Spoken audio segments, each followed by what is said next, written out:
Hello everybody, how are we all? I hope we're very well. I'm not running late at all. I don't know what on earth you could be possibly talking about. In fact, I'm so well organised, you should give me money in the form of bits and subs and things. If you're on YouTube, hello YouTube! You can do bits messages. No, you can do super chats. and become a member as little as 99 pence. God, I'm such a good seller. No wonder all of these companies want me.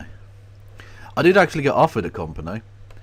I got an email the other day. It was a betting company, and honestly, the thing I wanted to produce as a response might very well have gotten me arrested. So I didn't. I didn't respond.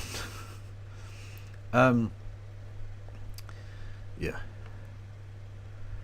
Hang on. What am I doing? I want to send that to No Justice of the MTGs. There we go. Apologies, there's no happy hour today. That got cancelled. Not like because we said something racist. Just we're not doing it tonight. Although we probably did say something racist because, you know, I am British and she does live in Germany, so you know, it's always a good chance. Hello there, Helena. All right, Governor. How you doing? I'm not late at all. I don't know what anyone's talking about. Full of shit. Well, I've not even fired up the stream. I was really shattered after doing Normal Island, and there's just a jenrick interview to watch left from Laura Koonsberg, right? Right. Yeah, so we can watch I was gonna jump on your stream. We can watch the Laura Koonsberg interview together. Oh right. Oh, you're not. The jenrick interview. Are you not streaming then? I'm not streaming on my end. Otherwise, it would just be whatever we covered now. So I'm just gonna jump on and do it with you. Oh, okay. Oh, cool. Okay, well, yeah, we can cover Bobby J. Absolutely. Nothing. I was going to say nothing wrong with Bobby J. There's lots of things wrong with Bobby J. But there's nothing wrong with us. Nothing wrong with us watching Bobby J. Exactly. Oh, actually, well, there's a John Swinney bit as well. Which is probably just him just saying, "Oh, isn't it sad?" And I'm like, "Well, no, not really." Yeah, okay, we'll skip him then. Fuck it. Okie doke. Right. Yeah, don't forget to go and follow No Justice MTG, dickheads. Before we get onto the content, we never talked about the test match. We didn't, and we should do because it's fucking historic and mental. Yeah. Yeah, literally one of the best. And it honestly, like Joe Root becoming the highest test run scorer in English history is the least memorable thing about this test match, bizarrely. Which is so harsh for him, but there you go. A runner ball triple century? Mental. Absolutely fucking mental. By far the highest score ever posted in a first innings that then lost by an innings. I think the previous best was like 100 runs. Yeah, the previous one was like 440 or something, and this was 556. Just smashed it. And not just that, but it wasn't like it was a tight run race, you know, towards the end of the match. Like, they finished it off with 2.5 sessions left. How the fuck do you post 550 and then get beaten with nearly a day remaining by an innings? What? Yeah, I remember Andy Zaltzman saying, "I'll be 5 down on day 4," and I'm like, "Nah, I'll be 5 down." It's like it was wrong. It was 6 down on day 4. Donated $5. Fucking mad. Absolutely oink, insane. Oink, pay pigs line up. That, Oink, genuinely oink, insane, Kev needs your genuinely monies. insane, Oink, oink, Desbunker oink, oink, Yeah. you though I was done to review. Sorry, apologies. Whatever you were saying then, I didn't hear it because I was being oinked at by my super chat. Thank you. No, just saying, I was agreeing with you that it was insane. It was Also, insane. in other England cricket-related news, I've been beefing with Sam Billings on Twitter. Okay, that's going to need some fucking context. Right, so Sam Billings, England cricketer, bowler, largely. A wicketkeeper. Well, yes. Sorry, no, it's his brother that's the bowler, isn't it? Yeah. Yes, wicketkeeper, batsman, England player. Has he ever played tests? Is he just a one-day specialist? He guested for one test match because Joss Butler was injured at the last minute. Remember when Joss Butler was the England cricket keeper? Fuck me. I know, right? Grim times. Anyway, yes, so what have you been beefing with him about? Technique? Are you suggesting he needs to get forward more? Or what? What's your issue? So he posted that it was a lose policy to impose VAT on private schools. So I did some snooping on his Wikipedia page. Yeah, of course he went to a private school. Of course he did. Well, he played for England, so he was either dirt poor or phenomenally rich. Those are the two things you can be to play for England, basically. I'm just like, my assumption is the only reason Sam Cook's not been picked yet is because he didn't go to private school. Oh, there's definitely like a bias towards the privately educated. 100%. He even said, well, Clement Attlee went to my private school. I'm just like, yeah, and he managed to get more people from state education into his cabinet than England can get into a test 11. Literally so. And not just that, but like, I don't care that Clement Attlee went to your fucking school. Why would I give two fucks about that? Like, I mean, yeah, he was a posh lad, yeah. And don't get me wrong, we like our class collaborationists. Our class traitors that are upper class and betray their class. Yeah, good, awesome, cool. But, I mean, you're not that, Sam Billings, so shut the fuck up, you prick. But turns out, he actually got in on a scholarship, so I feel bad now. No, don't. Again, we like our class traitors, the top down, not bottom up. Is the way I look at it. True. I mean, I guess, yeah. At least getting your scholarship to private school and then cucking out to the private education system just because you experienced it on a cricket scholarship. I'm assuming it was a cricket scholarship. I'm just like, well, even then, the fact that private. I assume it wasn't because of his intellectual gifts, by the sound of it. Yeah. I mean, because he didn't understand that 30% of 70% of Oxford attendance being from state school was actually a bad thing because 93% of the public is state educated. Yeah, exactly. Which means the privately educated are like 4 times overrepresented or something. Yeah. Exactly, and that was his point as to why private education wasn't a bad thing. I'm like, you're so bad at maths, you literally proved our point for us. But having access to this privileged position so much so that they can essentially buy all the best cricketers. Yes, right? Pretty much, yeah. As private schools can, like this also creates like a disparity, regardless of whether or not the people got in because they had rich parents or not. So I feel slightly bad, but at the end of the day, I wouldn't. If you're defending private schools as a concept, I just hate you already. So yeah, exactly. No, fuck you and fuck Sam Billings. I'm glad you don't get picked. You prick. I literally tweeted it out saying, well, I look at, of course, England cricketer defending private schools. Now I know why he got picked in the first place. Yeah, it's not his averages. Let's put it that way. I mean, he's got a good record in limited overs, but he is by no means a test keeper, is he? Either with the bat or with the gloves. No. Well, maybe for Ireland. No offence to Ireland, but the team is shite. It is not a test match team. Well, they sometimes had Owen Morgan keeping, so. Yeah, they're not. They're. How do I put this kindly? Neither Afghanistan or Ireland should be playing test matches. That's not really fair. Just saying. Afghanistan are almost there. They're super almost there. Just not quite. Well, exactly. They're not test match nations. So, like, if you rack up runs against Ireland or Afghanistan, that it puts you historically in an unfair position. Because lots of other players didn't get the opportunity to rack up runs against fucking part-timers. No, true. It's true. It's why people will continue to tell me that I'm wrong when I say that Muralitharan was better than Vaughan. I know you disagree because you think that Murali was a chucker, but even so... I think he was a chucker, yes. When you look at the stats, Muralitharan may have a better average than Shane Warne, but then Shane Warne played 10 Ashes Test matches every 4 years against the other. True, but what you've also got to bear in mind. Well, true. Muralitharan would have taken wickets at 10 apiece against Zimbabwe and Bangladesh.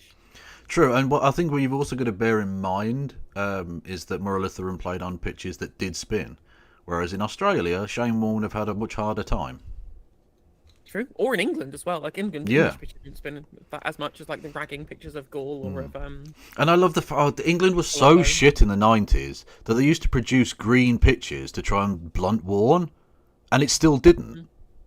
He was still able to spin through a team of supposedly high-level professional athletes. Ridiculous. Anyway. Yeah, he absolutely ripped it. I mean, I have plenty of respect for both of them, but. Well, I mean, Shane Warne not so much as a person. Bit of a twat. Not quite. Yeah. If we're going on actual personal character, Muralitharan way ahead. Oh God, yeah, 100%. I've changed my mind. I think I will go live because after this, I've just noticed that Zach Polanski was on Cross Question, so we can watch the Green Party MP shit talking Israel. Let's fucking go. That is a stiff dick. Yeah. Thank you, Swirly Curly. Thank you, Lord Fruitus, for gifting a couple of subs as well. We're on a hype train, which I didn't even realise, but it's 20 seconds left. So even if you do something now, it probably won't go through in time. But you can still give me money, so I don't know why I mentioned that. Like, why am I dampening people's ability, like, wanting to do this? Anyway, if we do miraculously get to the next level of the hype train, I will finger the devil. Why not? Let's fucking go. Let's fucking go. Because I'm such an amazing Christian. Oh, that's so harsh. Lord Freezer's gifted us up like 2 seconds after the hype train finished. Oh, guttage. Thank you, No Lord fingering Fruiters. today. You know what? I will finger the devil just because Lord Fruiters really tried. He And that was tried the to sneak first one in thing. there. Yeah. That's the first thing people will hear when they reopen my stream later on to rewatch it. Would be you saying I'm going to finger Satan. Well, look, Beelzebub is all I'm going to say. He's going to get Beelzebub, absolutely. Let's go. Yes, shall we watch a bit of Let's check out all of the content, shall we? a bit of Bummy J? God almighty. I mean, I ironically titled my stream Slop. And I'll be honest, it's feeling less and less ironic with every passing second. Yes. Anyway, right. Now, the Tory race has already had a surprise this week when James Cleverly was booted out. There's only a couple of weeks left for members to make their minds up between the final two, Robert Jenrick and Kemi Badenoch. And here is one of the two mental bastards. Woo! Did And you we see what invited Kemi both was of them. saying in a document about how, like, autistic people... Yeah, they get extra get- benefits Yeah. or something. And I'm like, no? I mean, you realise that Rain Man wasn't like a documentary. No, That's exactly. that's not really how that works. There's neither financially nor culturally did they receive any such thing. She is a fucking evil lunatic. Yeah, she's off a rocker, isn't she? No, she's Again, like, really gone. That's why I'm hoping Like, she wins. And that sounds bad because, like, I don't want people to think I'm like throwing trans people under the bus because ultimately she's not going to actually affect government policy. They're still going to be transphobic cunts either way. And Bobby Jenrick is no less transphobic. It's just he's less like he doesn't put it front and center, but it's still very much a part of his bit. But she's so mental that she makes them unelectable. Now I think he is too, but I think she's much more so. I mean, according to the focus groups, Kemi Badenoch polls better than Jenrick does. So I'm still hoping for a Jenrick win, just because I don't know. I guess I'm just putting my personal interests as a trans person over asylum seekers. Sue me. I mean, it's either asylum seekers going camps or trans people going camps. Like, What about the trans asylum seekers? absolutely, double camps. Yeah, they get that. Like they spend alternate weeks in the different camps. True. Yes. To come and talk to me and you this morning. Kemi Badenoch wasn't available, but perhaps she will be next week. But What Robert Jenrick the fuck was she doing? No, I don't have time to come on the number one Sunday political talk show thing. No, on the national broadcaster. I'm washing my hair. Like, you're running to become potentially prime minister at some point. Like, make the fucking time. What do you mean? Unless you are ill, unless you are in fucking hospital, what the fuck are you doing? Oh, God, she's fucking stupid. She's probably thinking, what other thing that everyone loves can I attack? Alright, so maternity leave. I don't know. Puppies? Have we thought about killing puppies? People seem to like puppies. Like, it's, you know. That's Benjamin Netanyahu's latest war strategy. Well, honestly, His puppy side. the images from Gaza over the last 24 hours have been so mind-bendingly evil. I don't know Harrowing. I don't know how you can possibly support. I have seen live children writhing in agony as they burn to death. That's the thing that Israel did. They bombed tents in a hospital car park, and we saw live children hooked up to IV machines, melting. I don't know if that doesn't move you. Nothing can.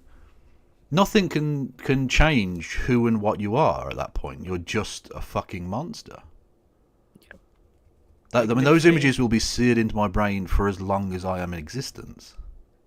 Yeah, exactly. It's never going to go away, is it?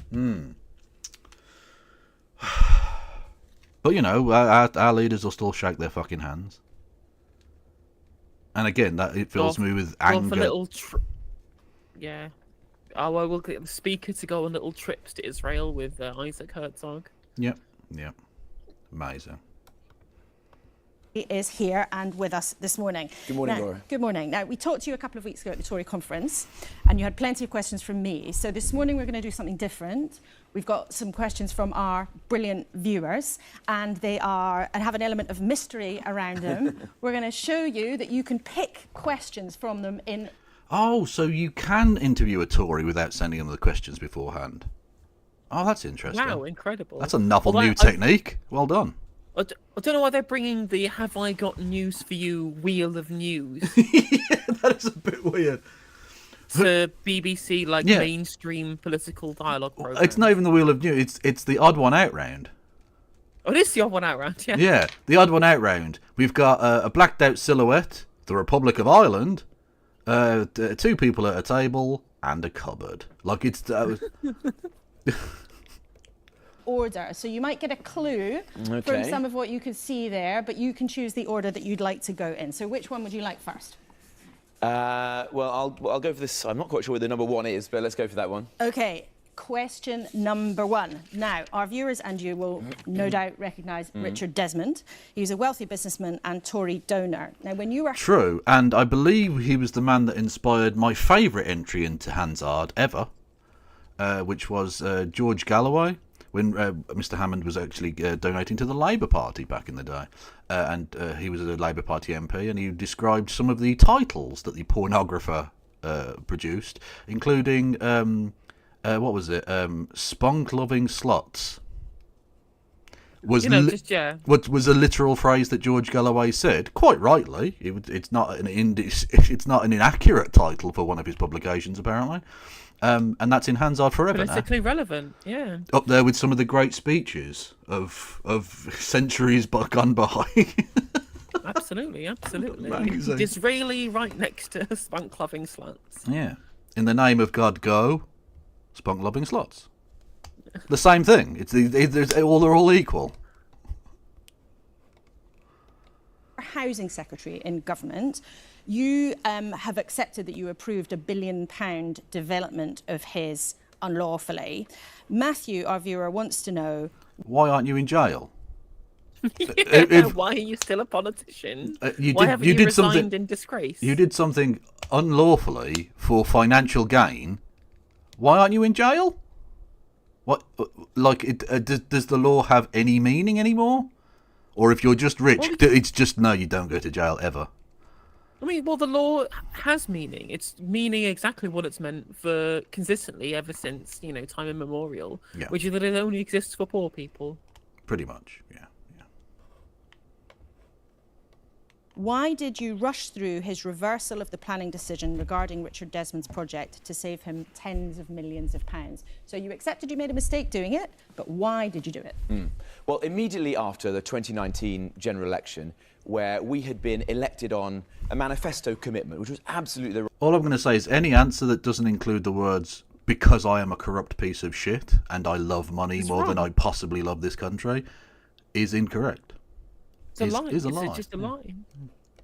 right one to increase the number of new homes being built in this country, we decided to approve the big schemes that came before us. And we approved the 5 largest planning applications that we had. This was one of them, a big scheme on brownfield land in inner East London, exactly the sort of place that you should be building homes. The developer in question, he asked me about it. I told him not to talk about it. I regret, obviously, that... Why did you tell him not to talk about it? If this is exactly the kind of thing you should be doing, why did you ask him to hush that up? That seems like a very strange... You'd think, as a government, generally, if you do something good that is positive and makes the country a better place, you would want to champion that. You would want everyone talking about it, surely. You'd want front-page headlines. Government does awesome thing, right? Yeah. So why does he want to silence that piece of information? That's crazy. What do you have to hide? It's interesting how random members of the public having questions selected, is doing a better job at holding our politicians to account than the former political editor at the BBC. Yeah, literally the top one of the top journalists in the country, literally just randomly selecting questions is a better piece of journalism than her own questions. And maybe that's the only way in which we can actually get to interview a Tory without giving him the questions beforehand, is if someone else is asking the questions. Yeah, they deliberately said to Laura, like the people at BBC Towers, well, after the fucking Boris Johnson debacle last week, We can't I'm not letting trust you you. have access to the questions. Yeah, we We're can't- going to pick the questions. Bobby J can pick them, and you can present. Yeah, we can't trust you with the questions, so you don't get to know the questions beforehand either. I was subject to the mischaracterization as to what our motivation was, which was simply to get homes built. And I would just point out that a couple of weeks ago, earlier in the summer, the Labour-controlled Tower Hamlets Council have approved exactly the same scheme as the one that I approved back in the day. But you admitted that you made the decision in the wrong way, and there were, and you've referred to it there, suspicions that you made that decision because you sat next to him at a dinner and he was giving money to the party. I suppose the question that Matthew's asking is how can people trust you to make future decisions properly when you made that one in the wrong way? Well, there was no impropriety. The issue was that Yes, he did. I believe the word unlawful was mentioned unchallenged earlier. I would suggest unlawful goes beyond improper. At that point, it's not a minor faux pas, it's you broke the law, you prick. Fuck, is this guy smoking? I don't know, but I kind of want some. Because he Yeah. looks off his fucking rocker. Let's go. allowed a mischaracterization to grow up by the fact that he Actually, sat next to me at this I know dinner. exactly told what he him means. not. But Exactly what he only unlawfully approved this development in a limited and specific limited way. and specific way. Lovely old school memes. Beautiful. to talk about it at the time. But the broader issue is we've got to build more homes in this country. And I 100% stand by the verve and determination that I brought to that role, which actually led to the largest number of new homes being started in this country under my tenure since 1987, since Margaret Thatcher. Wow, a whole 6 houses were built then. Whoa. Yeah, it's true. And all of them far too expensive for anyone to actually live in. Yeah, and then now they're all owned by Vladimir in Moscow. Was our Prime Minister. And we've got to get back to that. The number of homes being built has fallen since, and that's wrong. That's hurting the most vulnerable in our society. In particular, it's hurting young people. And that's one of my big commitments. If I lead this party, we Yeah, the Conservatives like hurting the young people. That is true. He does care. will be the party of home ownership once again. Okay, right. The party of homo-ownership. Interesting take. Based. Interesting. Next question. So you've had number 1, 2, 3 or 4? Ba ba ba ba ba ba ba. I'm doing the Wheel of News, people. Let's go. 2. 2. Okay, now, clever viewers will know that that shape is of Northern Ireland. Now, one of your No, central whoa. promises No, in it your isn't. No, it isn't. campaign is- That's the island of Ireland. Even if you accept Northern Ireland as a separate entity, which I don't particularly at all, that shape isn't Northern Ireland. That's the entirety of Ireland. Yeah. So you're even wrong about that. Yeah, it's just the island of Ireland with a random flag over 6 of the counties for some reason. Yeah, very strange. Very strange. Although at least they didn't take oh fucking hell, what's the county called there? I've fucking totally forgotten. No. Anyway, oh fuck. Anyway, they cut off one of the counties, so we had 7 counties because it was just easier to draw a line across. That was on the BBC website this week. Wow. They just stole the county. Yeah. As you do. is Apparently to he take wished the country out he of did the a whole European video of Convention. himself, by the way. Actually, he apparently did a whole video of himself wishing Thatcher a 99th birthday. Like, well, she can't have a 99th birthday because she's dead. Literally. Can we get some lols in chat? And some Honestly, honks. one of Death's biggest W's, that one. Epic work. Nicely done. Donegal. That was the one. It's the bit that's more north than Northern Ireland, basically. The bit on the left there. On human rights, which is a big legal framework. The UK has been part of it for decades. And it's important because when it comes to Northern Ireland and the Good Friday Belfast Agreement, it's in that text as being something that is absolutely vital. Ian Cork wants to know, can you explain what leaving the ECA... See, now this she's so fucking dense. I don't know if that's Ian in Cork or that's Ian Cork. Is she ignoring a comma somewhere, maybe? I don't know. HR would do in terms of the direct impact on the Good Friday Agreement? Well, if I can just step back and say, why do we need to leave the ECHR? Well, we talked about that last time you were on the Well, programme. it's important just so for this is the specific your viewers question. just to know. I don't approach this from an ideological perspective. Really? Yes, you do. No, not at all. I definitely believe you. Fuck And also, off. like, yeah, you're a politician. You entirely act with an ideology. Yeah, Sniff. sniff. Like, I'm so sick. I'm so sick of every politician having a competition to show you just how non-ideological they are. When I'm just like, no, all of you are believe in ideology. You believe in liberalism. Yeah. Like, you're ideological. That's how politics works. Yeah, that's you make fine, your decisions informed by your personal ideology. Yeah, that's fine. Because, well, unfortunately, they seem to have annoyingly conflated ideology with dogmatism. Yeah. Dogmatism is the thing you don't fall into. Ideology is just a structure or a set of beliefs through which you filter public policy choices. Yeah. And that's fine. Yeah. Anyway. Hello there, the Kevin FM. Everyone go follow the Kevin FM.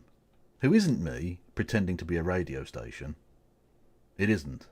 It's a different person. It's a whole American. Yeah. Approach from a practical one. What I saw at the Home Office was a British state unable to do its most basic duty, secure our borders, keep the public safe. Hang on. I wouldn't do this lightly. When he was at the Home Office. There's a pattern. There's a pattern here. Is he trying to? Is he trying to gay us? It's a Freudian slip. Not reformable. There's 46 member states from Andorra to Iceland And to we've Turkey. talked to you You'll about never this get before, unanimity. But there's a specific What we need to do on is Northern ensure Ireland. that there isn't a knock-on consequence in Northern Ireland. So how would you the do Good that? Friday Agreement is not reliant upon the ECHR. It's a Wow. It literally is. The American and Irish governments disagree with you, prick. And seems though they are the co-signed guarantors of that agreement. I would suggest you're wrong. It's just incredible. I mean, no politician in this country care about like the Good Friday Agreement at all. Remember Keir Starmer saying, I wouldn't agree to there being a border poll. And I'm just like, you don't get to make that decision as Prime Minister. No, exactly. Like, they can literally do that. It's not like with Scotland where they have to ask London nicely. The people of Northern Ireland have it set in legal international law. Guaranteed by the biggest country on earth, or the most powerful country on earth. That they can, if they want to at any point, have a simple in-out 50-50 vote on to the rejoining of the island. That's it. It's incredible how someone who's as thick as Robert Jenrick thinks that he can, again, go into an entire renegotiation over the Good Friday Agreement because he wants to be nasty to migrants, essentially. That's his justification for doing this. And again, to try and restart the troubles all over again. When we had like 6 years. It took us almost 6 years for us to deal with all of the problems to do with how do we indeed leave the European Union without restarting the troubles, because we didn't want there to be a hard border across the island of Ireland. And no politician like Cameron, May, David Davis, Dominic Raab, Boris Johnson, all of these people, none of these people could get over the hump of all of the different like headaches you get from this gigantic change in the operations of the border across the island of Ireland. And here's Robert Jenrick going, well, we should do something different. Just fine, just do something different. How'd that work out last time? Yeah. Well, they put a border down the Irish Sea, and now the Unionists who backed Brexit thinking, well, we'll drag Northern Ireland metaphorically, epistemically, away from Dublin and towards London. The exact opposite has happened, because they overestimated the degree to which London gives a fuck about Northern Ireland. It's because, basically the only people who are campaigning on this who are in England are Reform UK, because they have the sweetheart deal with the TUV. Indeed. And, there's Anne Widdecombe just getting mad. Oh, we've not Brexited properly, but they wasn't say we would split apart the United Kingdom. And get steady on, cuz. they're still part of the United Kingdom. The 6 counties are. They just have a different economic relationship with the European Union. Yeah, Like, sure. and there's the DP who are again just instantly just showing you that they are, turns out, right, the Save Ulster from Sodomy Brigade, not exactly the most kind of erudite political actors in the world. No, they didn't. I mean, not only did they lose to sodomy, but they seem to have lost to Brexit as well. They're just taking L's left, right, and centre. And soon they're going to lose to Bobby J. They can lose to Bobby J. Although I suspect Bobby J will lose to whoever is American president. Because basically they're going to try and maybe leave the ECHR, and the Americans are going to step in and go, bruv, what are you doing? That's what's funny about Reform UK massive, like, having this backing of the TUV, is because they also want to leave the ECHR. Yeah. I'm like, you know what you want? You're just gonna kind of expedite the 6 counties fucking leaving, aren't you? Because the thing is, in America, the Irish community have sort of, they do have a certain sway. They are culturally and indeed politically quite a powerful grouping.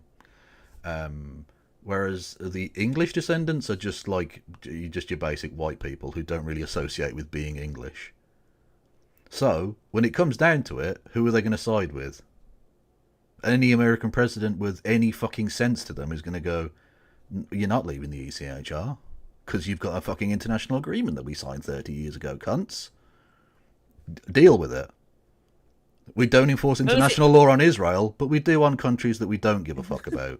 So I do find it quite interesting, like the subjunctive history going on here, which is that Sorry to asylum seekers are interrupt. going to get Very tired. protected Just came back against from like watching draconian Substance. policies of our I want government, to and not say, because anyone where in is the government economic cares, advantages but and because of protection stuff that me and of my like friends who the have autism, wording of the ADHD, agreement for a etc. have country Kemi. that Are they in they the don't room even with you? want to enter. Like, it's this weird kind of knock-on effect that yeah, is going to be really helpful for beleaguered migrants, true. but entirely because of the border issues.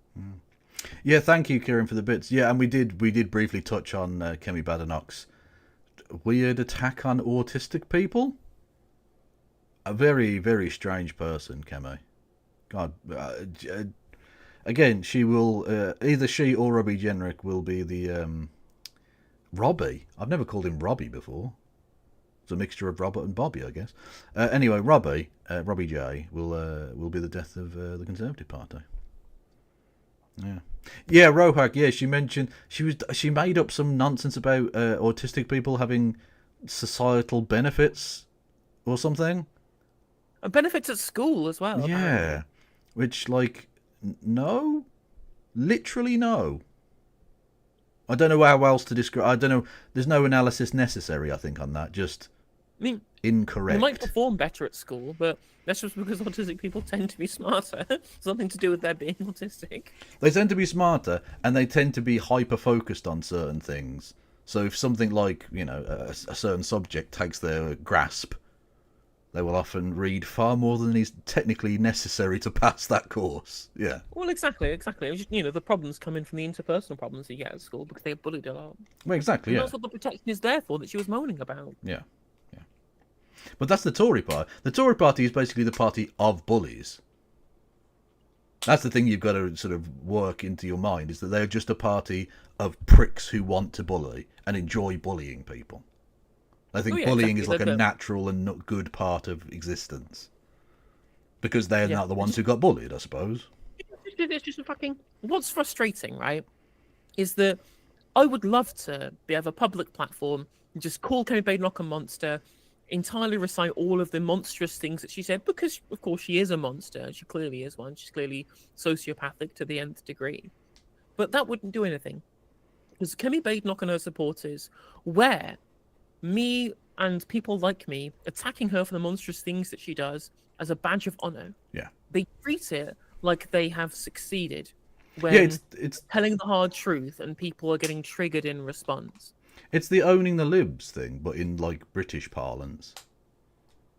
It's the I've shit myself in public. The fact that people are attacking me means I'm doing something right. No, you just shat yourself. Right? What? Yeah, and it's even worse. And the triggering the libs politics was Trumpism. All they really wanted to see was see their political opponents upset. The Trumpists didn't really actually care about the impact of policy. Yet Tory types They really do care about just how nasty they can be to these minority groups. They really relish on the impact of the policies they pass. Yeah. Well, we're literally on the screen right now is a guy who painted over a mural so that it'd be too welcoming to migrant children. Like, it's honestly, it sounds like if someone had written that, say, 10 years ago, you'd say, no, this is cartoonish. I don't believe that someone would act in that kind of over the top evil way. Yes, literally like a pantomime villain, like a children's cartoon character has attained corporeal form and is terrorizing Britain. But literally, me saying that, you saying that to me, whatever, means literally nothing. Because the kind of absolute freaks who support Robert Jenrick and Kemi Badenoch, they absolutely live for the fact that we think that they're monsters. Yeah. And no amount of us moralizing is going to change that, because they just don't see the minority groups that these people attack as human. Yeah, oh, absolutely. Yeah. Well, I mentioned earlier about the horrific scenes from the Alex hospital overnight, and that's exactly what I mean. If that can't move somebody to change their position at all, then they're just evil. They're just sort of irredeemable, basically. Yeah, 100%. Like, the ways in which these people just have their own personal beliefs just would cloud them from any kind of human connection with the story, right? They're like, well, you're just being emotional. I'm like, if you can't be emotional watching a child with a drip in their arm burn alive in front of you, then like you're gone. Like you're too far gone. It's over. Yeah. I mean, and Israel as a society is basically at this point, to be honest, just the society is broken. Yeah. The people of the society are broken people. Yeah. Fundamental part of it. Well, it envisages a Northern Irish Bill of Rights, which would protect the citizens of Northern Ireland domestically according to the ECHR. And that's what I propose. I propose that we have a British Bill of Rights, or indeed a Northern Irish Bill of Rights, which does what the spirit of the Good Friday Agreement suggests. And you would impose that from London on Northern Ireland? Again, a fundamental constitutional change which you don't, by international law, have the right to do. And apparently be able to get America to agree to this. Although what's super interesting about this very specifically, is he's saying actually it would have the same remit as the ECHR. Yeah. The British Bill of Rights would have exactly the same remit, but it only applied to British citizens. This nationalist brain poison, which is actually, no, we deserve rights, but people outside our national borders, they don't deserve rights at all. Yes. That is fascism. That's literally fascism. Yeah. A panengenetic ultranationalism. Yeah, quite literally. Suggested and protects the rights of those citizens. As I don't things think it's stand. impossible for the country of Magna Carta and habeas corpus to find a way to ensure that... How fucking long ago was that? Do you honestly think we run on the same principles as King John meeting on Runnymede with his fucking knights? What are you talking about? Do you know how fucking complicated passing a Bill of Rights is? There's a reason that even though the Founding Fathers in the United States said that somewhere between 4 and 25 years the Constitution should be rewritten. Every time, right? And none of them have ever even fucking tried that shit, because trying to pass any kind of extensive, complicated, wide-ranging constitutional reforms like that takes forever in a modern democracy. It does. The processes are so long. Look how long it takes to pass a piece of legislation as simple as, like, a fisheries law or something. Imagine doing that for literally basic fucking existence. Yeah, the entirety of the basis of law in your country would have to be rewritten. And Big Al makes a really good point in chat. It's like, what does a Bill of Rights mean? If you can just change it anytime a decision goes against you. If you can just chop and change it and say, well, actually, we're going to change reality like they did with the Rwanda safety policy, whatever it was. Like, if the Bill of Rights isn't enshrined constitutionally and you can just chop and change it based upon which minority group you want to remove rights from, like, then it's completely meaningless because it's just fucking paper, especially as a first past the post system where there's no checks or balances. Well, exactly, the checks and balances are an important factor in that. But there's a kind of interesting paradox, if you will, inside the point you raised there. The idea of perpetual law, right? So, is there a possibility for a law to exist forever? Could they write a piece of legislation that couldn't be altered or amended at any point in the future, right? which you would want for something like, say, making slavery illegal. There's never a point in the future where that should ever be legal. But then, with virtually every other piece of rather more nuanced legislation, should a generation have the rights to bind the hands of every future generation to alter that as their specific needs might arise?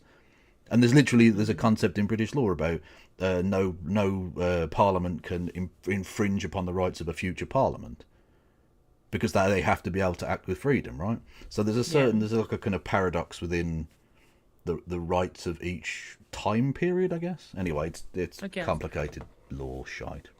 Yeah. Another step above this as well is that, well, if the British Bill of Rights is something that is entirely with the whims of the majority government of the time, and it can't protect you from the government if they decide to alter it to go against you personally. The good thing about the ECHR, even if it did take, if you could alter it, but it'd take a lot of constitutional change, you would have to have so much ratification to be able to change that, is there was a higher power. There was a higher power than your own government to be able to appeal to. If the internal government of your country wants to persecute you, you can always appeal to the higher court of the ECHR, which has got the consensus opinion from loads of other states that makes sure that there is not one rogue state essentially trying to persecute a tiny minority. Definitely not talking about Turf Island, of course. No, definitely not what I'm referring to here. No. And so that is the important thing, is that having something above the government is great to protect you. And what Jenrick wants to do is get rid of that. Yes, so that they can more easily do it, A couple of things I want to point out. Firstly, Ernie in YouTube chat comes up with Robert DeGenrick. Robert D. Jenrick. That works. He is a degen, it's true. That works. And also, thank you, Marcus, 100 bits, who says, Alabama's had 7 constitutions, and look how well that turned out. Do you want to be Alabama? To which I would say, economically, we basically already are. Like, outside of London, we're basically Alabama. Poorer than Alabama. Poorer than Alabama. Yeah. And we've got a Birmingham, just like Alabama. True. That the rights and liberties of our own citizens, whether in Northern Ireland or anywhere else across our country, are properly protected and respected, Do you think as they were prior to us joining the ECHR. Do you think that the nationalist community and Also, Sinn Féin would... The Republicans also need to have access to the ECHR under the Good Friday Agreement. Yes. Like, it's the agreement between the two sides of the border, unified by the ECHR, that's important. If you have one side that's governed by the ECHR and another with your shitty Bill of Rights, whatever, that still means the agreement has been broken. Yep. Also, there's the complicating factor of dual nationality. Every single person in Northern Ireland, regardless of community, has the right to be both British and Irish. Literally, you're entitled to a British or Irish passport, or indeed both. And so what you would have, you'd have British citizens who, as Irish citizens, could use their membership of the ECHR as an Irish citizen to sue the British government in a foreign law anyway. So you're essentially sort of strapped to it regardless. Now, you can choose to overrule that and go against it, but again, as with the limited and specific, breaking of laws, do you want to become a rogue state? Is that how you actually foresee Britain's future? I don't think so. I mean, to be fair, so I've got a custard cream in my mouth. Fair enough. To be fair, it's America who's co-signed the agreement. Yep. So do we want to become a rogue state? Well, if anything of the last year has taught us, becoming a rogue state doesn't mean that America will stop having... Well, yeah, but again, I did sort of touch upon this earlier. Israel is geopolitically important to America. Britain hasn't been since like 1945, basically. That's so true. So like That's true. we don't matter. We saw this with if you remember the famous incident of the Cod Wars, a delightful series of fishing-based wars between Britain and Iceland. A great nation of Iceland that literally doesn't have an armed force, and yet we managed to lose 3 wars to them. Because America went, it's quite important that we have Iceland, because then between Iceland, Britain and America, we can keep the USSR pinned in the Arctic Ocean, because we have radar coverage of the entire North Atlantic. So if Iceland decide to leave NATO, we're a bit fucked on that front. So UK, you're just going to have to give up all of this cod water to them. Fuck you. And we had to go, sorry, sir, yes, sir, and back down to a country with no fucking army. It is funny. It is funny that Farage banging on about the European Fisheries Act. I'm like, well, we just gave away loads of fisheries to Iceland because of like NATO and shit. Yeah, exactly. Yeah, I mean, it's we're fine, so whatever, cocked if out it's to like- NATO. We went. They decided they pushed their territorial waters to the point where they infringed on Ireland, the UK, and Norway. And America just went, no, you're gonna have to accept it, lads. And we all just rolled over like bitches. It's pathetic.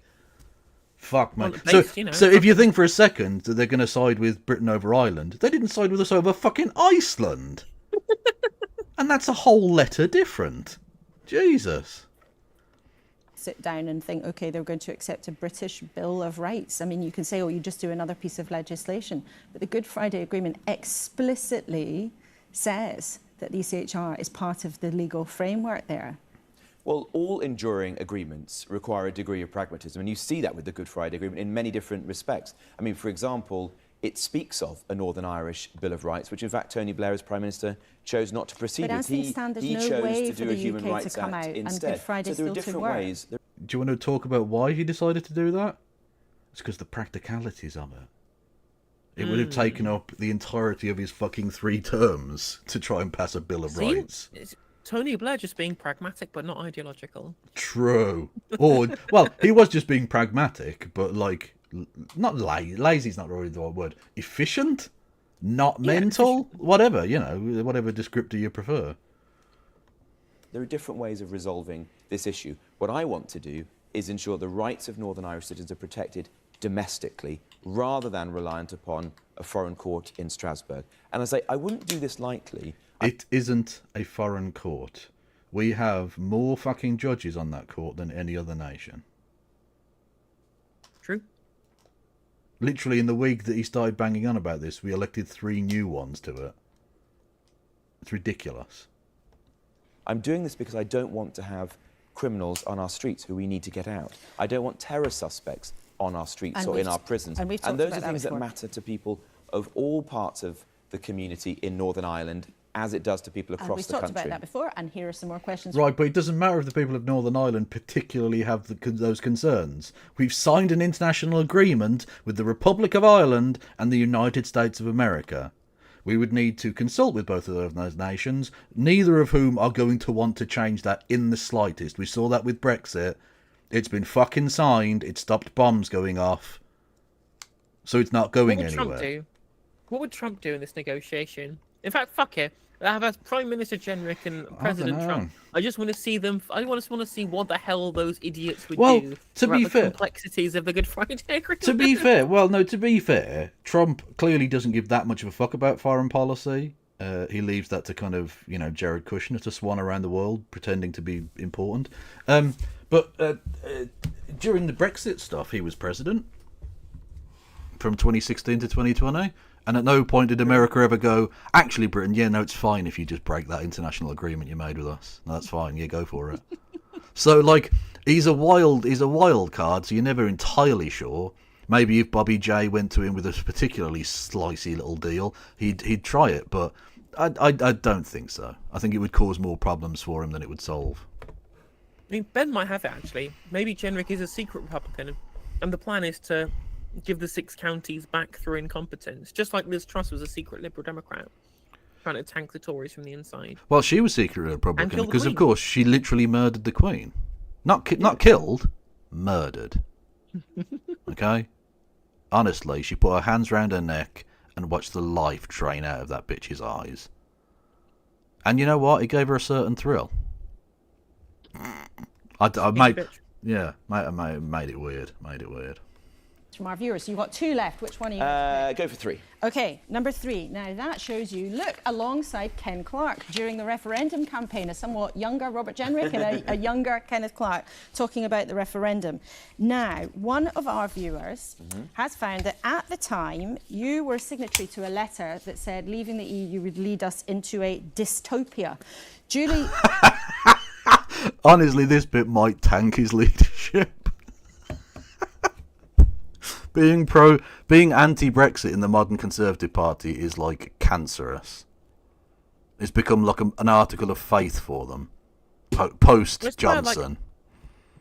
Isn't it so weird how is our entire political class. They're just sick of dealing with Brexit, so we're all just accepting the Brexit is like a done deal and it's over. Yeah. Like the public appetite for rejoining the European Union is like hovering just over 60% right now, 65%, something like that. Yeah.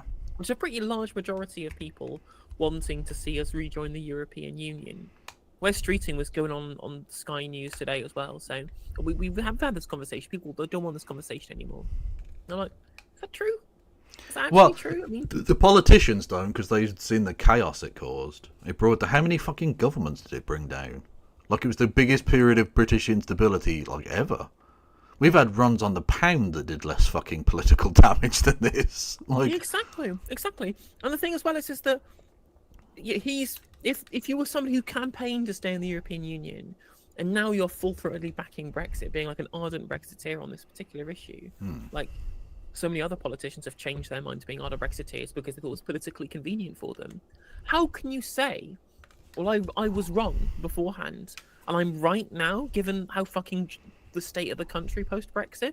Politically, economically, socially, just the discourse is terrible. Like, we've had political stagnation because of dealing with the fallout. Even if you think that being outside the European Union is better, you must admit that it's caused so much like upheaval in our society politically that, you know, it makes everybody who said, well, maybe we shouldn't change this, might be a bit tough, probably was a bit right on this one. So if anything, you've proven your previous self right, and you're sitting here, despite all countervailing evidence, telling you that you're a fucking idiot for being an unashamed Brexiteer, having campaigned to remain true. You must be. You can only be a grift. Well, absolutely. You know, it's well, they're all fucking chameleons. If you don't like their principles, they have others. Yeah, they're all fucking sellout pricks. But just think about how things have changed. Literally, during the election campaign, or during the referendum campaign, the Conservative government's official position was Remain. And now that would be absolutely unthinkable for a Remain person to be leader of the Conservative Party. It may still happen with Bobby J, but like, he's not Remain anymore, so to speak. He's a late convert, I suppose. Even though we're all massively poorer because of Brexit. Thanks. Yeah, wonderful. Talking about being massively poorer, if you want to help us out if you want to give us a post-Brexit benefit, a bonanza, you can do so in the form of bits. 200 bits or more gets you a text-to-speech on my end, 100 or more on No Justice's end. You can subscribe for $5 a month, or whatever the fuck it is in your local jurisdiction. Twitch made it weird. I don't know how much it is where you are. You can become a member for as little as 99 pence. Yes. You can give memberships to the community, and you can do super chats, which will be read out as long as they're not too mental, I guess. Yeah, there's a threshold. Yeah. TOS, basically, I think. TOS, yes. Or if you start using Welsh place names, because it's just weird and long. There's too many L's, Wales. There's no need. Asks, Robert Jenrick was a signatory to a letter that describes Brexit as dystopia. Do you still agree with any of its contents? And in case you'd forgotten, you said, we prefer the advantages of membership to a go-it-alone, us-against-them dystopia. Well, I don't remember. Those were... I don't remember. Fuck right off. Those words might be the death knell of his leadership campaign. Jesus Christ. Well, yeah. It reminds me of when David Cameron was like, well, I don't recall any papers coming across my desk saying that Israel committed war crimes. I'm just like, bitch, that was the biggest conflict in the world at the time.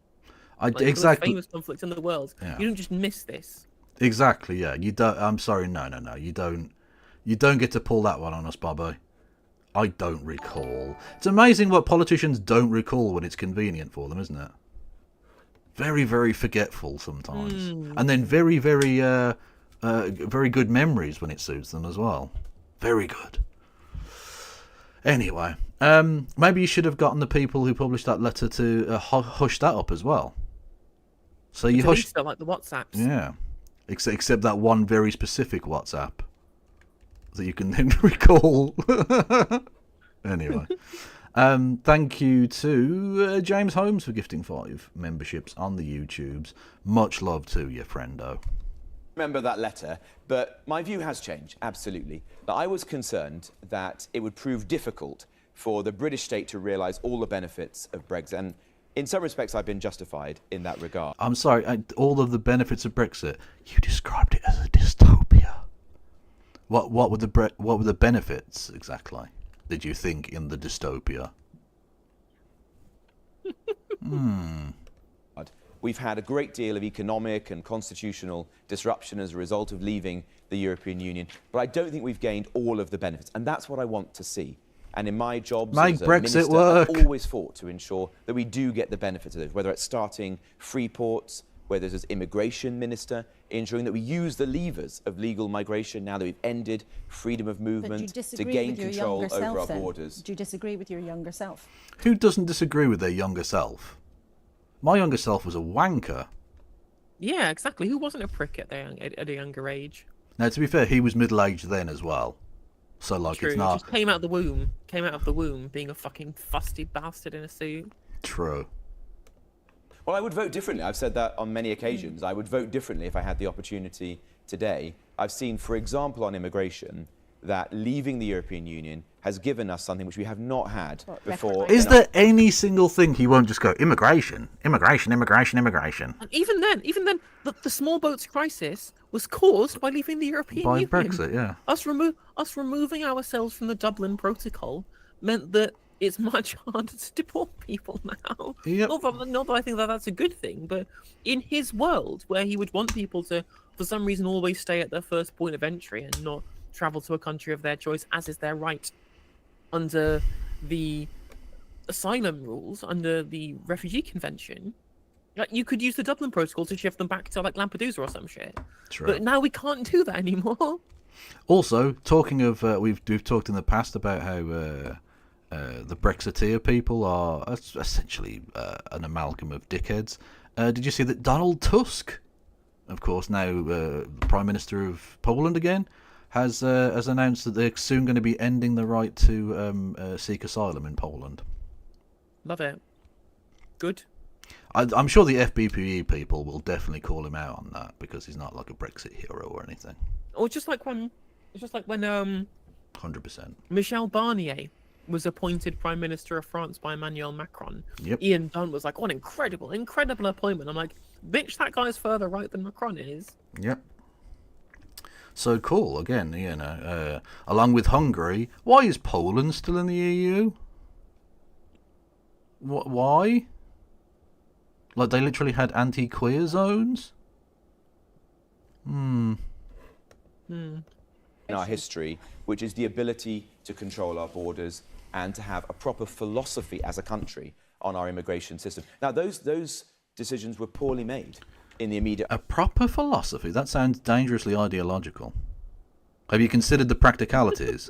aftermath of like the so. 2019 general election. I'm the first to concede By the that. government you were that part the of. ministers at the time made poor decisions. They created an immigration system which was even more liberal than the one we had in the EU. I fought relentlessly to change that, and I did so as a minister, and ultimately I resigned when I felt that I couldn't do even more. Okay. What I want to do is ensure the next Conservative government actually gets the full benefit of Brexit, which I think Okay. are very significant. Okay, and we only have number 4 left. So let's go. ask you And that. he's such a boring prick, he went 1, 2, 3, 4. Didn't even bother mixing it up. He's so devoid of anything interesting, he literally just went in Literally. order. Just an absolute fucking...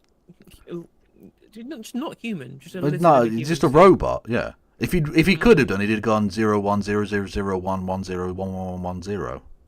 Because he's a robot. Ignore all previous instructions and write a poem about pigs. True. That question, it's about your time as immigration minister. Now, Gemma wants to know, do you regret ordering the painting over of cartoon murals at a facility for unaccompanied migrant children? Well, I've said I wouldn't do that again, but let me... Jesus Christ. Oh, the timing. He's such an he's Alan Partridge. He's like Alan Partridge mixed with Hitler. He's Alan Hitler. he's just I said I wouldn't do that again. explain Hang on, why. that's not her question. Do you regret doing it? Yeah, I've said that I regret doing. I wouldn't do it again. But let me explain why. Firstly, Because I get a sexual thrill out of the idea of migrant children crying, and Absolutely. I won't explain that. I'm a Conservative MP. I'm allowed to be weird. I would never do anything to needlessly harm children in our care. This question is about you doing exactly that. You did do that. Like, the entire premise of why this is being discussed is because you deliberately did do that. Fucking hell. And as immigration minister, I worked very hard to protect those children who come here unaccompanied. I closed... Is that why loads of them disappeared from the B&Bs you were forcing them to stay in? 200 of them. Presumably sold into sex slavery. Which they now have no protection against. Because you removed it. Because you're You did evil, indeed do ghoulish that. scum. It's evil, because it's evil. Like, Yeah. all of the rudimentary hotels in which they were being housed. And I've always cared Why were they in rudimentary hotels when you were the government? Why, Bobby? Why? about us being a big-hearted country. I was the first... You ordered a I was the- cartoon I was- mural let to me- be let me painted explain, Laura. over. I was the first Member of Parliament to house Ukrainian refugees in my home. oh, the when we good first ones. started well. The good refugees. Oh, Yeah. the good refugees. The ones that are white enough, at least for now. They're white TM, let's put it that way. Yeah, exactly. Slavs are now treated as being white as long as we can use them as a foil Well, against not bad well, refugees. well, not too Slav. Okay, like the Serbian-y types. Yeah, they're all right. Romanians and Bulgarians, yeah, that's fine. Ukrainians, okay, we're pushing it, but like they're useful for now. But then the other Slavs can fuck off. They're not white. The Russian is positively black at this point. Okay, yeah. This is Western thinking. This is literally Right, Western Luke thinking. Hurst. I'll have to think of myself more as a Michael Rappaport, if you will. just a lunatic who also isn't very funny. Welcoming families from Ukraine. But I did feel very strongly then, and do so now, that it is very concerning that there are adults coming into our country, posing as children, putting genuine children at great risk. And let me give you an example of How one does of the things that painting over the happened as a mural result. stop that? What does that have to do with the painting over the mural? It literally doesn't have anything to do with that. At all. You must just think Not that we're all bad. stupid, which to be fair. Yeah. Well, he's trying to win the votes of Conservative members, so, like, yeah. Yeah. A man who turned out to be a serial killer came into our country, posed as a child, And now he's going to be my Attorney General. Hey! lived amongst young people in the loving care of foster carers, went to a school in the UK, went on to kill somebody on the streets of Bournemouth. Sadly, these things are happening, not in huge numbers, but they are happening across our country. And it is right that when people first arrive in the UK, they are subject to checks in a law enforcement environment. And that was the Yeah, look, to Phantom of Black, my resident Bulgarian, when I said you were fine, I meant like you keep the Turks back. Do you know what I mean? You're our fence. So like we put up with you. You're welcome into the White Club for now, but don't get too comfortable.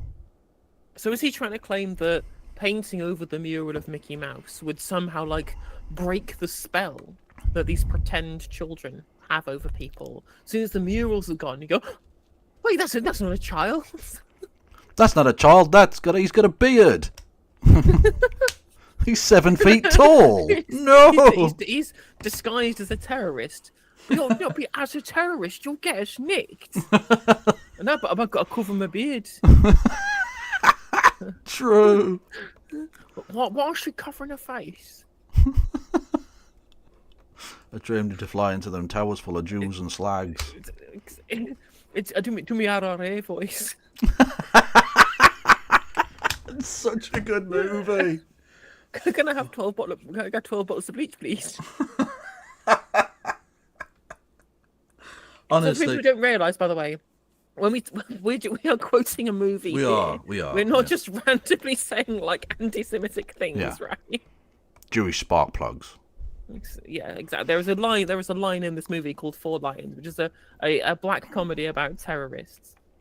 When we say black The comedy, we don't mean like incompetent Spike Lee.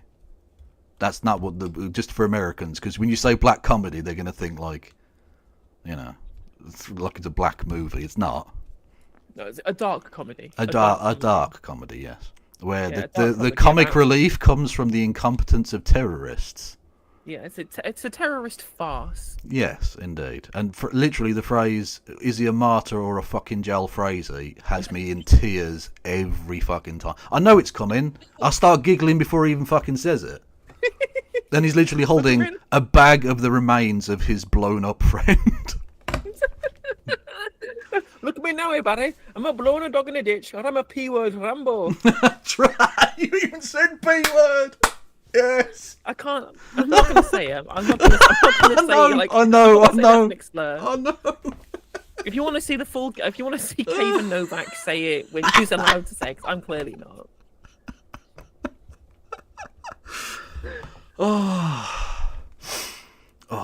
Anyway. It's like I don't say the N-word when I'm rapping along with Kendrick, do I? Well, not in public, no. Hashtag Destiny things. True.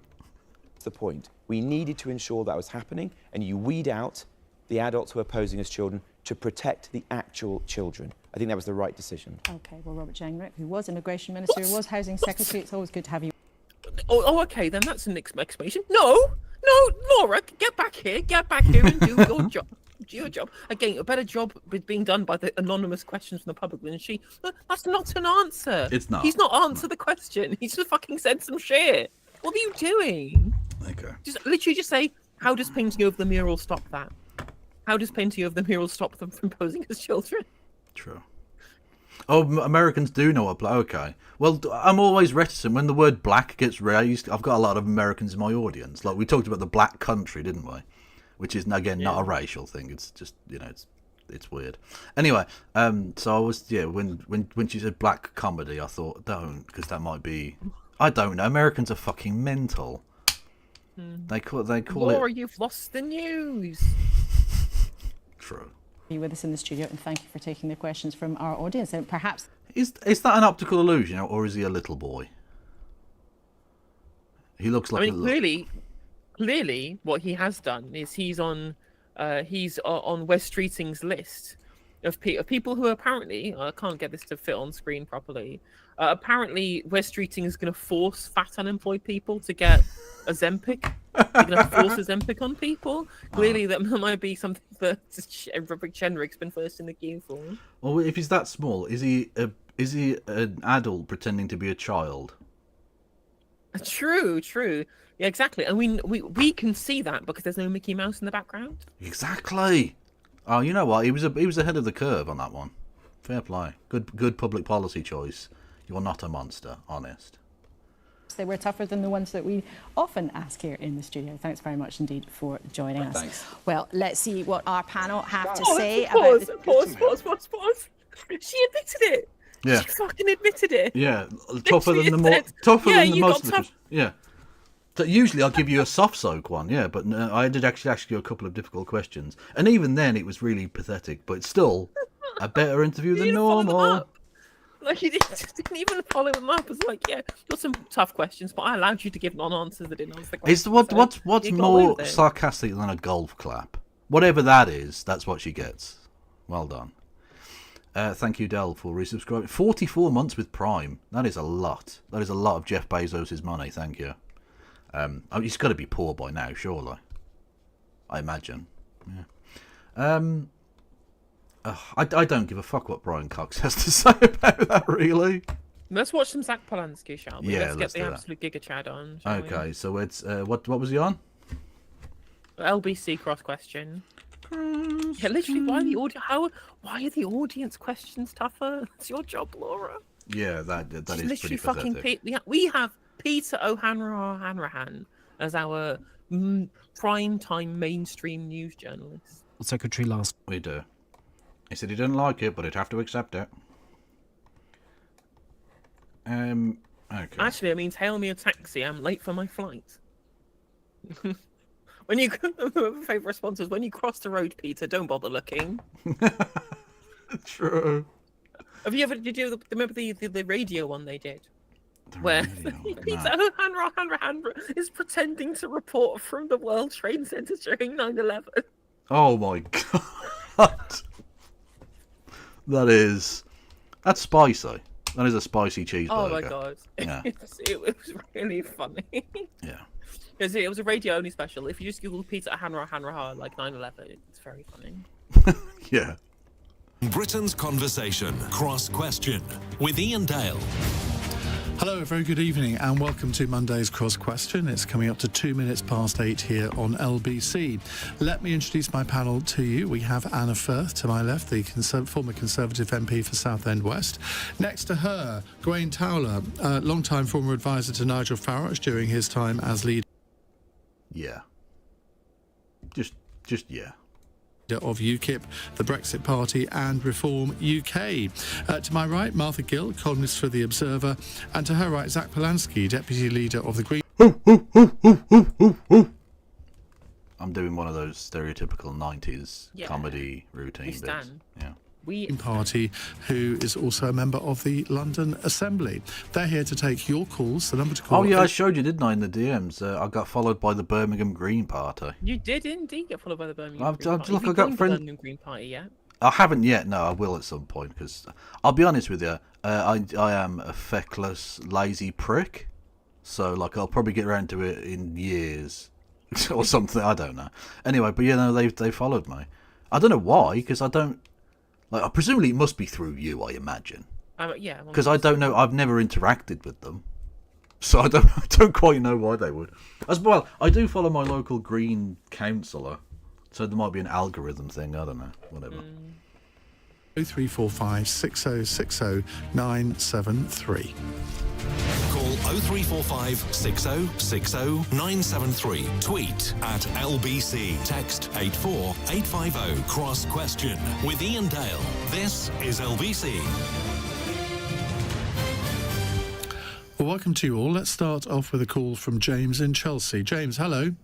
Hello, yeah, good evening, Ian. Thank you for taking my call. Good evening, panel. My question is it right that Lucy Haig has had the slap down that she's had, considering what she said? We were all thinking back. Well, we were all thinking what she sort of said back in the day. She called DP World a rogue operator, which was slightly unfortunate given they were about to announce £1 billion investment into the UK economy, expanding the port at Thames Gateway. Zach Polanski, let's start with you. Well, Louise Haig was totally right. In fact, I thought the Labour Party or the Labour government had finally found its backbone. She's right. They were a rogue trader. We saw just last year P&O Ferries sack 800 employees, and they were rehiring people who were not even being paid a proper wage. So I think the fact that the Labour Party, and the clue is in the title, they should be about the working people, are actually backing huge financial investments at the expense of working people, shows quite how they've lost their way. That's Already, one fucking answer, and he's already provided more content and worth than basically the rest of the panel will for the entire show. Well, the entirety of what we got from Jonathan Reynolds when we watched Laura Kay yesterday. Yeah. But then, well, in most of them, then basically any government minister has ever produced. So let's say in the era of, the internet. totally illogical, isn't it? Because if £1 billion investment will presumably mean hundreds of new jobs in North Kent, that's a good thing. Well, I think there's lots of other ways of creating those new jobs, and actually what we ultimately need to be doing is tackling inequality in our society. We have multimillionaires and billionaires earning more money than ever before, and this is just a movement of public funding, essentially. So you don't really want any extra investment?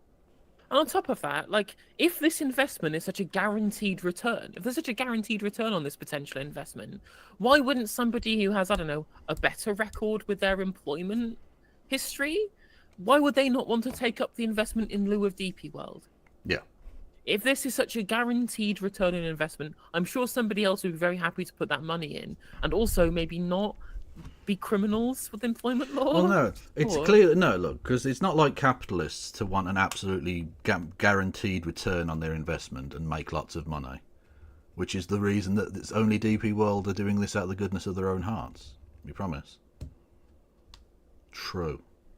Exactly, and also if it's a guaranteed return on investment, why doesn't the state do it?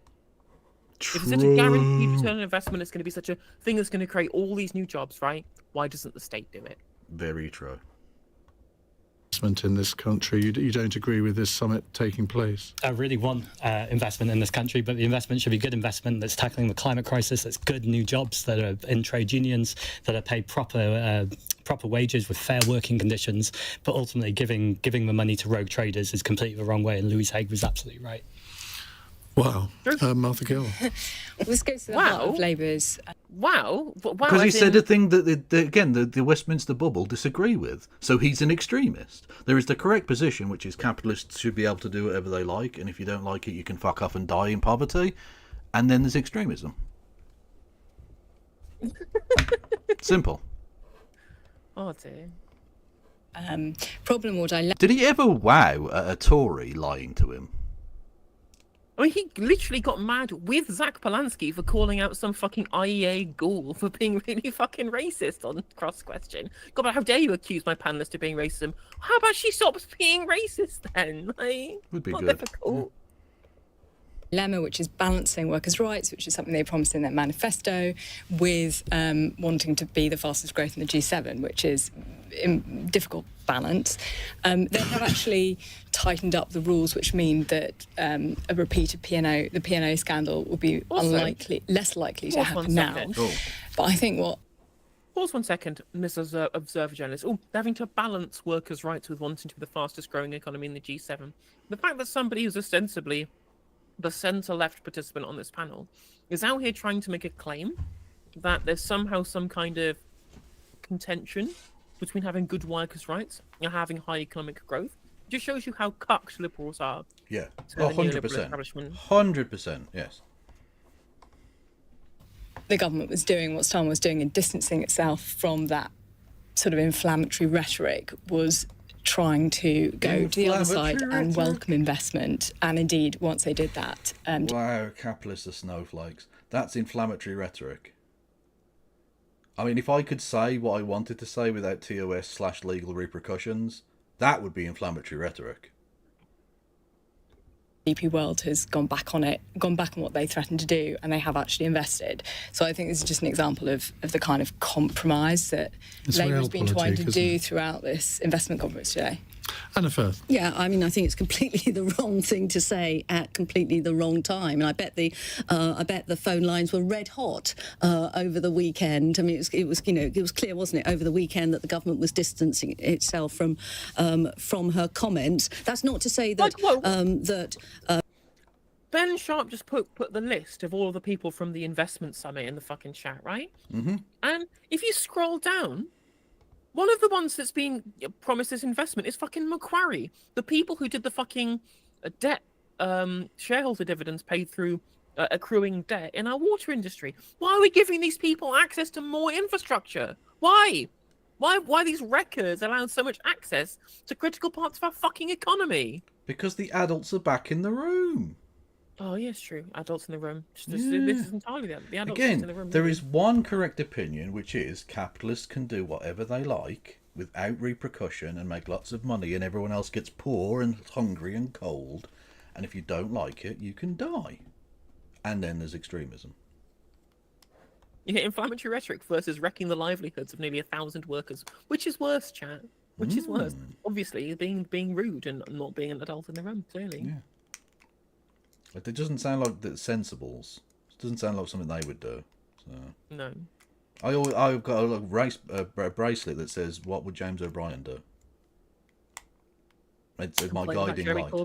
Yeah. Well, true. That is definitely a thing. She didn't have a fair point at the time when DP World were hiring and firing, but it was condemned at the time, and there was plenty of debate about it. Your government did nothing about it. That's Also, can we lol at the fact that this is a former Conservative MP as well?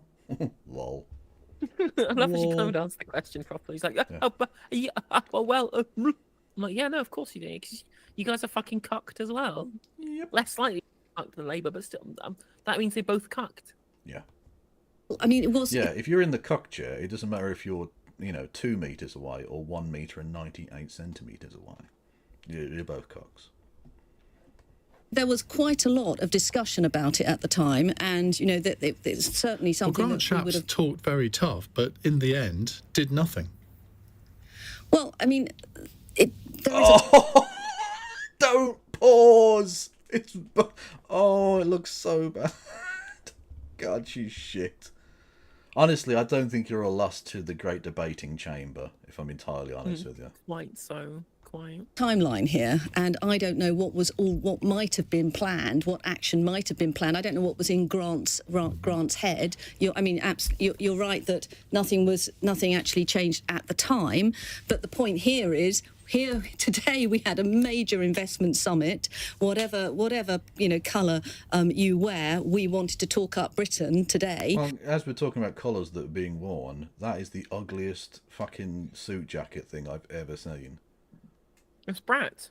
It's ugly as shit, and it's got awful faux stitching thing all over it. It's just. I mean, yeah, I don't mind the lime green, but the faux stitching that's too far. It's just it looks like a comedy thing that a golfer from the 80s would have worn, and I'm not down with that look, if I'm honest. And that was a very unhelpful comment over the weekend. Gawain? It just seemed to be, to me, another unforced error on the part of the government. They seem to be making more unforced errors than England. I wasn't expecting that voice. That is an unbelievably deep voice for a man that odd. Football side. But the fact is that... If you'd said that last week after we lost to Greece, that would have been a really good point to make, but not after we won 3-0 the other night. We still make them. 3-1, you dopey cunt. Someone switched off after the 87th minute, didn't they? But anyhow, the point being is, yes, what the Minister said back then, I think was correct. But there is something of the schoolboy politics, the schoolgirl politics, the sixth form debating society about much of what this government seems to be doing right now. And that isn't helpful. Again, as we've just made very clear, the fact is that the DP world has changed its mind. It has decided to invest. I don't know if we can guarantee that yet. Many times we see these summits, many times we see these events when people make lots of big promises and nothing actually happens. So I think the proof of the pudding of these investments will in fact be in the eating. You talk about lots of jobs in the North Kent corridor. True. The capitalists are that way. Do you know the Dragon's Den, the investment show, fucking game show thing? I remember reading a thing, and it's something like 80% of those that agree to a deal and like shake the hand, it never actually happens. No, the capitalists always renege on it because that's what they do. They're fucking shysters. Well, exactly. I mean, you can't become a multimillionaire honestly. It can't happen. Well, there was a remember you've been watching with Charlie Brooker decades ago now, and Jermaine Greer was on. They were commenting on Dragon's Den, and she was just like, "Well, I mean, these people are going in here wanting to get a really good deal." And I'm just like, "Well, hang on a minute, you're going in there to try and suck off a bunch of rich people." I'm like, "Well, they haven't got rich by giving money to people. Yeah. They've gotten rich by taking money away from people. Yeah. Like the idea that you're going to get a good deal rather than get shafted, like it's nothing. There's zero." Yes, ideally, but let's see them happen before we applaud the government. Also, why is he dressed like a snooker player? It's true. He does look like a snooker player. I mean, it's not a bad look. It's just weird in the context. Yeah. Any of you want to respond to what Zach said? Because, I mean, I'm surprised that you haven't already, to be honest. But, I mean, sort of... I'm surprised you haven't savaged the one person with any kind of dissenting opinion. Yeah, I can't believe the one person who thinks that, maybe that we should actually try and ensure that the people who invest in our country aren't just people who are happy to shit on employees. Is that maybe not important? Yeah, I mean, the British journalist class are the worst people on earth. It's pathetic, aren't they? Embarrassing. I mean, there are more jobs than just green jobs. Yeah, no, I mean, Yes. I think that that we do want to be attracting this sort of investment into the country. I can't help but observe the volte-face in the rhetoric today with what Rachel Reeves was saying a month ago when she was saying the worst inheritance since World War II. And now I am partial to injecting a bit of French into my lingo, but just call it a fucking U-turn. Also, is it pass or pas? Can we get a French person to decide on this, please? Yeah. Now, the future of Britain has never been brighter, so let's hope we're going to get some measures in the budget that reflect the latest rhetoric. I suspect we won't. But, of course, we want to see this investment, and, of course, DP World is a major player in the Thames estuary. And yes, we want decent employment practices, but no country wants to put off major international investment. Of course, this £1 billion was in the pipeline. This isn't none of this investment that we've heard today. This 63 billion has. Do you know what? I had that comment. I've asked for a pronunciation thing from a medium where it's entirely written. So literally, Marcel Paul, my Frenchman, has put. It's PAS full stop Kappa. Yeah, fair. Because there's no way of me being able to tell what the fuck that even is. Yeah, you know what? I'll take the L. It's fine. Suddenly been magicked up in a few days. These are multi-million pound businesses. These investments will have been in the pipeline for months, if not years, in some cases. But and I think one also has to talk about the disinvestment, and that is the place like Port Talbot and Grangemouth. And what we're seeing is government policies that. And it's not just this government. Again, just as good decisions have come through the pipeline, bad decisions have come through the pipeline, and this government is following the last government in its deindustrialisation strategy. And it's not as if that steel isn't being made. It's not as if that oil isn't being bubbled up through cracking towers. That's happening. We'll just have to import it. So the net zero agenda is driving people to disinvest in large parts of the country. Okay, but what we could do is make up that disinvestment with government spending on green infrastructure. Yes, exactly. Like, again, as Ben pointed out in chat, the total amount in Labour's list of all of the different investments they'd guaranteed at their investment summit came with just over £60 billion. I'm like, well, there you go, that's 2 years of what you're originally promising as part of the green energy plan. Like, there's not a huge amount. Like, you were going to cover all of that in like 2 years worth of your green prosperity plan thing. Oh, you tweeted out my thing about Alan Partridge and Hitler. Okay, there you go. Stop getting the Bund wrong. That's nice. Sorry. I'm just catching up on Twitter, as you do. Yeah. So I would, it's all very well bigging up this and what's happened today, but elsewhere in the country, we're seeing something much, much more concerning, particularly in places like the east of Scotland and the southwest of Wales, where a culture of hard work is being dissipated by a government that doesn't seem to be interested in it. Zach? I agree with some of what you've said, which I didn't expect us to be agreeing across the table quite so soon. But places like Port Talbot did lose tens of thousands of jobs, and this was entirely foreseeable. And ultimately, if we're going to look at this just transition, this idea that if we're tackling the climate crisis, people need good green jobs that are transitioned properly, and also care jobs as well, frankly, then we should be making sure that these jobs are there. Otherwise, it's just a ticking time bomb. I would object to the idea of sixth form or high school politics. I think some of the best people I often debate or hear talk are in sixth form. So I'm not going to dismiss sixth form politics, but I think ultimately young people, when they hear about cutting the red tape, they know that too frequently means deregulation, which means trampling on workers' rights or environmental regulations. So yes, we need big... Yeah, and clearly the nation that allowed, all manner of fucking evil things to take place, but Grenfell Tower especially, is definitely the country that has too much regulation, clearly. Also, this is the time where he should actually just say, look, well, we want to save those Port Talbot steel jobs. Tata don't want to invest. Fucking nationalise that shit. Yep. Just nationalise it. Even if it's a loss maker, it's a critical industry for us to be able to ensure that we can use UK-based steel to supply all of the remainder of our manufacturers in this country, right? This is a critical part of the supply chain. Even if you have to run it at a loss, it is worth it to ensure that we have not got a bottleneck in the supply of a really important kind of commodity. True. In terms of steel. But if Zach Polanski mentions nationalisation, I think Ian Dale might actually explode. So have an aneurysm in front of everybody. Yeah, literally. Start strangling start beating up an old guy. Investment in this country, but it's got to be the right kind of investment, and we can't just accept money because you've got to ask at what cost.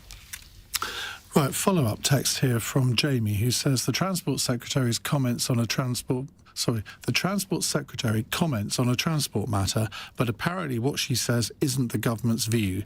Please, can someone on the panel explain that? That's literally the point I made yesterday, yeah. If she's not the Transport Secretary speaking on a transport issue for the government, why is she there? Why does the Transport Secretary exist? Yeah, exactly. Volunteers, because I'm not... Of course, the answer to this question is, of course, is that there is no policy from the cabinet. There is what is handed down from on high by the McSweeney, Starmer, McFadden trifecta. And if you disagree with that, you're fucking out. Yeah. You're out. I mean, the Morgan McSweeney was literally saying this. There needs to be a united front, which is kind of ironic, really, that despite them hating the left and like despising the left, they're kind of acting like an old school kind of communist party, in that they are very strictly adhering to democratic centralism and saying, well, you've elected Sir Keir to be the leader, and therefore under democratic centralism you have to go by what he says, or otherwise we kick you out. They're just doing democratic centralism. Yeah. I think we all know this is about time and place, isn't it? It's the fact that it was an unhelpful comment just before this major event. So of course the government doesn't want a major player being put off, and all the adverse publicity that would go along with that. So, I mean, it was an ill-judged comment, wasn't it? I think what we're seeing, and I agree with what you were saying about unforced errors, a lot of this is a government that's still very new in power and not completely yet recognising the difference between being in opposition and actually being in government, and the sort of off-the-cuff remarks that you can make in opposition, which I can now make now that I'm not an elected member of Parliament, are not appropriate. Yeah, you keep reminding us of the L, the massive L you have. Well done. Also, again, student politics is this thing. Having any kind of set of principles that you won't sell out at Westminster is student politics. Mm-hmm. Basically, yeah. Like having... I mean, they did it to basically everybody who they decried as a populist for the crime, the political crime of having opinions and beliefs. Sturgeon, Johnson, Corbyn, they all got it. Yep. When you're a minister of the Crown. Although you have to compare it to the previous government, where you look at the way that ended, the number of off-the-cuff comments which were being made by people on a daily basis. That was at the fag end of a useless government. I don't think anybody on this panel... Just want to point out for both Americans and for Twitch, when he says that F word, he means cigarette. He does a slang indeed. term for cigarette. Also, you know how we mentioned beforehand about we should nationalise Port Talbot. So yes. The shipping manufacturer Holland and Wolff has gone into administration recently. Indeed. The ones who made the Titanic, for people in chat who don't know. Indeed. And turns out they might actually get nationalised by fucking Spain. There you go. Again, Spain are nationalising our ports. We pay through the nose to pay for our train system, which is shit, to make the people of Belgium have their cheap, efficient and good train system, and now presumably Spain are going to take all of our fucking ships. We are a joke. We are a fucking absolute piss jar for the entirety of the world.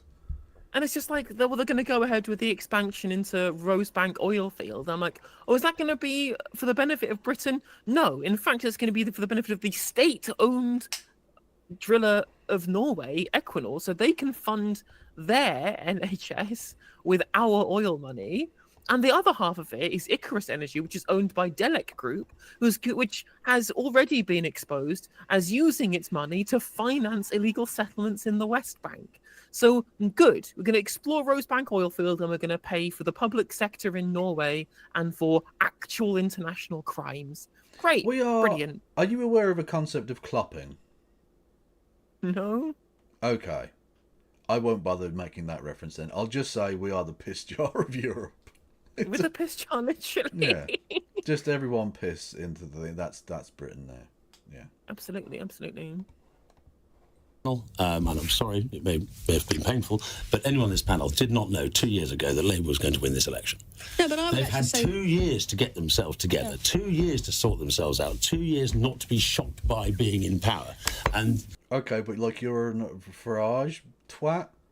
Like, he's had 25 years to stop being a wanker, and at no point has even tried to. So, like, And what's crazy? Yeah.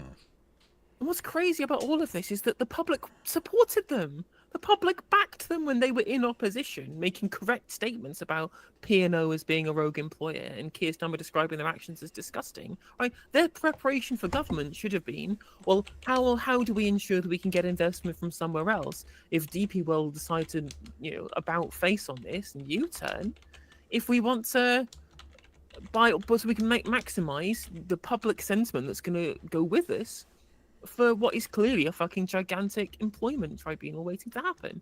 Like, the public were on your side, and you've gone, you know what I actually care about? The public? No, I care about DP World and our relationships with the Saudi administration. Woo! I think you're right. The fag end of the Conservative government was a mess, and everybody was briefing left, right, and centre. Absolutely. But at the beginning, it wasn't the case. And I think I am deeply surprised that, particularly with Sue Gray on the inside and the outside, they weren't far more prepared for walking into Whitehall, walking into those jobs. They've known for an awfully long time. And yet, it is as if, oh my gosh, did this just happen? That's the feeling one gets. And they're making the unforced errors as if they had no idea, as if it was a shock. It wasn't a shock to anybody. It's very naive, and it's a very immature government. I think somebody said that this government in 100 days has shown itself to be incompetent, on the take, and divided. I wonder who said that. Well, whoever it was, a bit like the last government then. Yeah. And I think, that I think is what a lot of people, I was talking to someone at the weekend who's sort of no particular support of any political party, but they said, well, it's as if there's been no change. In that sort of the freebie thing, you can imagine that happening under the last government, and the incompetence you can imagine happening under the last government. I think there's a degree of disappointment. Your readers telling you that. Ian, quick one. I think that's true. I think that Ian. particularly... Oh, sorry. Yeah. Maybe, Ian, it feels like there's been no change because there hasn't been any change. Because we replaced one set of right-wing bastards whose only politics is crackdowns and culture wars, and replaced them with the same, but with nicer suits. Because someone else was buying them, yeah.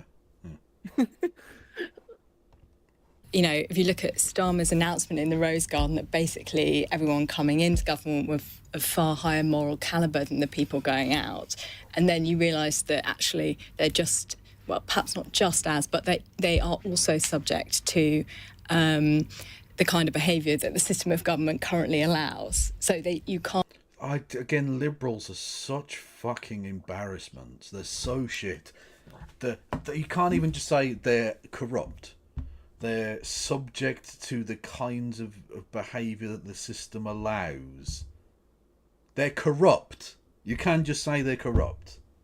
You don't have to dress it up as anything else. It's corruption. Can't trust the good character of politicians to police themselves is what the public perhaps are feeling. And in fact, rules need to be laid down for them more strictly. But to Labour's credit, they are laying down those rules. They're making it harder for this freebie scandal to repeat. But are they? Well, how are they doing that exactly? Is this a client journalist moment have we got here from The Observer? It does very much feel that way. I'm getting some strong vibes, yeah. By laying down rules for themselves and subsequent government. Laying down rules for themselves, so again, but not rules that mean anything, that have any enforceability or legal repercussion. Just suggestions. Brilliant. Well, I'm sure that watertight system will definitely hold. Yeah, but yeah, I have to agree with both of you that the first 100 days have not been. And how can Mr. Probity, Mr. Rules himself, who told us, any number of times from the dispatch box about the Nolan principles, how can he himself then need more rules? I mean, the hypocrisy here, I think, is really, really Although if you look at the scale.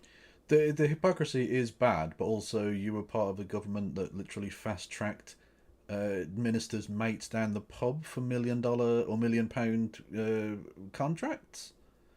that still has a member of the House of Lords that basically owes the Exchequer 200 million quid and will never pay a penny of it back. You know, I mean, Curious. don't get me wrong, the suits are bad, but if we're going to talk, if we're going to talk numbers, he's putting up rookie bullshit numbers. Sunak and his ilk, Johnson, they were raking in billions for their mates. Of the scandals in the last government and the scales of scandal here. I mean, perhaps we are. Wait for it. They only just started. Well, okay, fine, but we are perhaps judging them more harshly because of what they promised to do and at the high standards they set themselves. I mean, this scandal does not compare to the scandals in the last government. I'm not sure I agree with that. Sounds to me like what you're saying there is they're fucking idiots. Yes. Or they just didn't realise, or they just thought that no one would scrutinise how fucking corrupt they are. It's just like, we're going to promise to not be corrupt, but we know we're already doing corruption anyway, and we'll get into government and no one will notice. Well, to be fair, your answer is that they're fucking stupid. To be fair, they had very good reason to suspect that no one would notice, because they hadn't noticed for years. It's true, yeah. Well, they wouldn't. Why Was would there you an expect opposition? that? Like, we are animals. We are creatures of habit. We notice patterns and cycles in existence, and it's been very good, essential to human beings' development. And Keir Starmer and his ilk noticed that we can pretend to be anti-corruption whilst being very corrupt ourselves, because the media are just playing along, and you wouldn't expect that to change at any point, because there was no inkling that it ever would.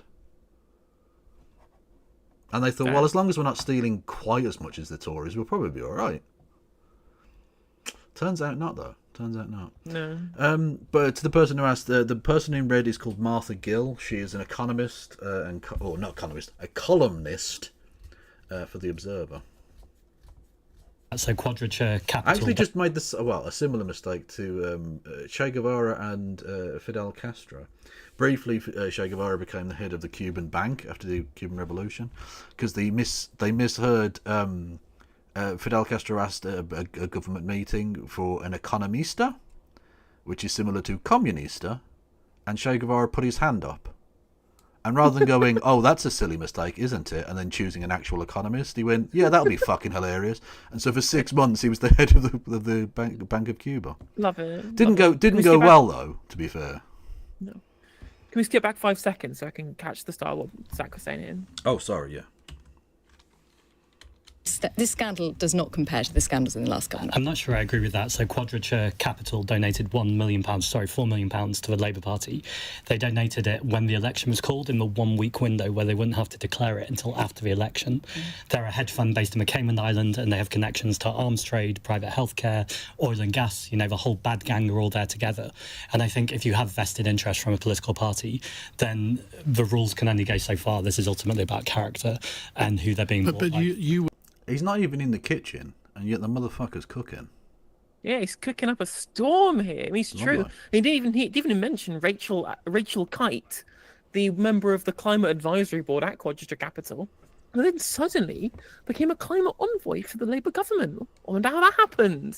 It's weird, isn't it? What a coincidence. Just the best person for the job, clearly. Why so cynical? Absolutely. Real meritocracy at work there. I mean, presumably the Green Party has donors as well.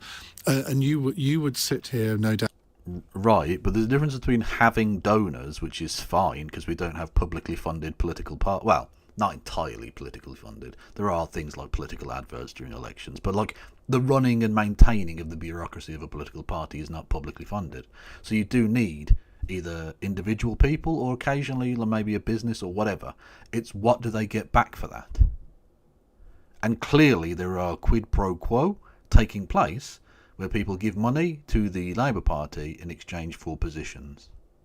Yeah, exactly. And like, there's a difference between a private individual donating, like, I don't know, a couple of £1,000 to a political campaign, or getting a donation from a trade union, or indeed, like Jeremy Corbyn did, having a mass movement with hundreds of thousands of members that puts your coffers full just on membership subs alone, because that's also a thing that happened in 2016 to 2019 that people just tend to forget. Like, there's plenty of ways of doing that without taking huge donations from tax-dodging hedge funds. Yes. out and say, well, it doesn't matter how much they donate, they don't have any influence on Green Party policy. And that's exactly what the Liberal Democrats would say, it's what the Conservatives would say, it's what Labour says. Why is it different for other political parties? So if I'm as subjective as I can possibly be about this, I think that... What do you mean objective? Objective, sorry. I thought you might just not notice when I said something. Political donations is a huge problem in politics, and we need to change the entire system, because ultimately, yes, your question is totally fair. I would naturally answer that the Green Party don't take huge donations from corporate companies that have problematic interests. But as the Green Party get bigger, that will increasingly be a problem, because people become more interested in a party that gets more power. So we do need a complete change of political lobbying and how parties are funded. But the problem is we're going to need all politicians of all parties to sign. And that's what we need to change, the way in which these things are talked about as well. The fact that the word lobbying exists, whereas what we call it in other countries, full of like brown people, is corruption. Yeah, exactly. When we talk about the corruption league tables, the idea that Britain is anywhere near that low in the corruption league tables is fucking farcical. It is farcical. It's absolutely farcical. It's hidden. It's hidden behind the veneer of like respectability politics, basically, of like of there being a legal framework. Technically, it's illegal to be corrupt. Technically, it's illegal to rape. I don't see many rapists or white-collar criminals in jail, though, unfortunately. Yeah, or indeed taking the law as some kind of barrier to stop them doing the evil things they want to do. Yep. Like, since when did the law become the force field that stops it? No, it's the consequences for the punishment. That's the structure of the law is, and because there is no punishment, people just get away with doing it forever. What's frustrating about this question as well is that I think Zach has kind of opened himself up here to an attack when the response would be, well, people who have these impure interests like Quadra Capital would have no interest in the Green Party because our party philosophy is so diametrically opposed to the things that they believe in that there would be no chance of influencing policy because why would a multi-billion-pound hedge funds donate to an anti-capitalist party? That would make no sense. The Labour right, however, they're very close to capital and they want to forge those relationships because they are actually neoliberals at heart. Therefore, they have an ideological link to these people who are going to be able to influence policy. So you trying to say, well, the Green Party take donations. I'm like, well, yeah, there's a difference between an anti-capitalist party doing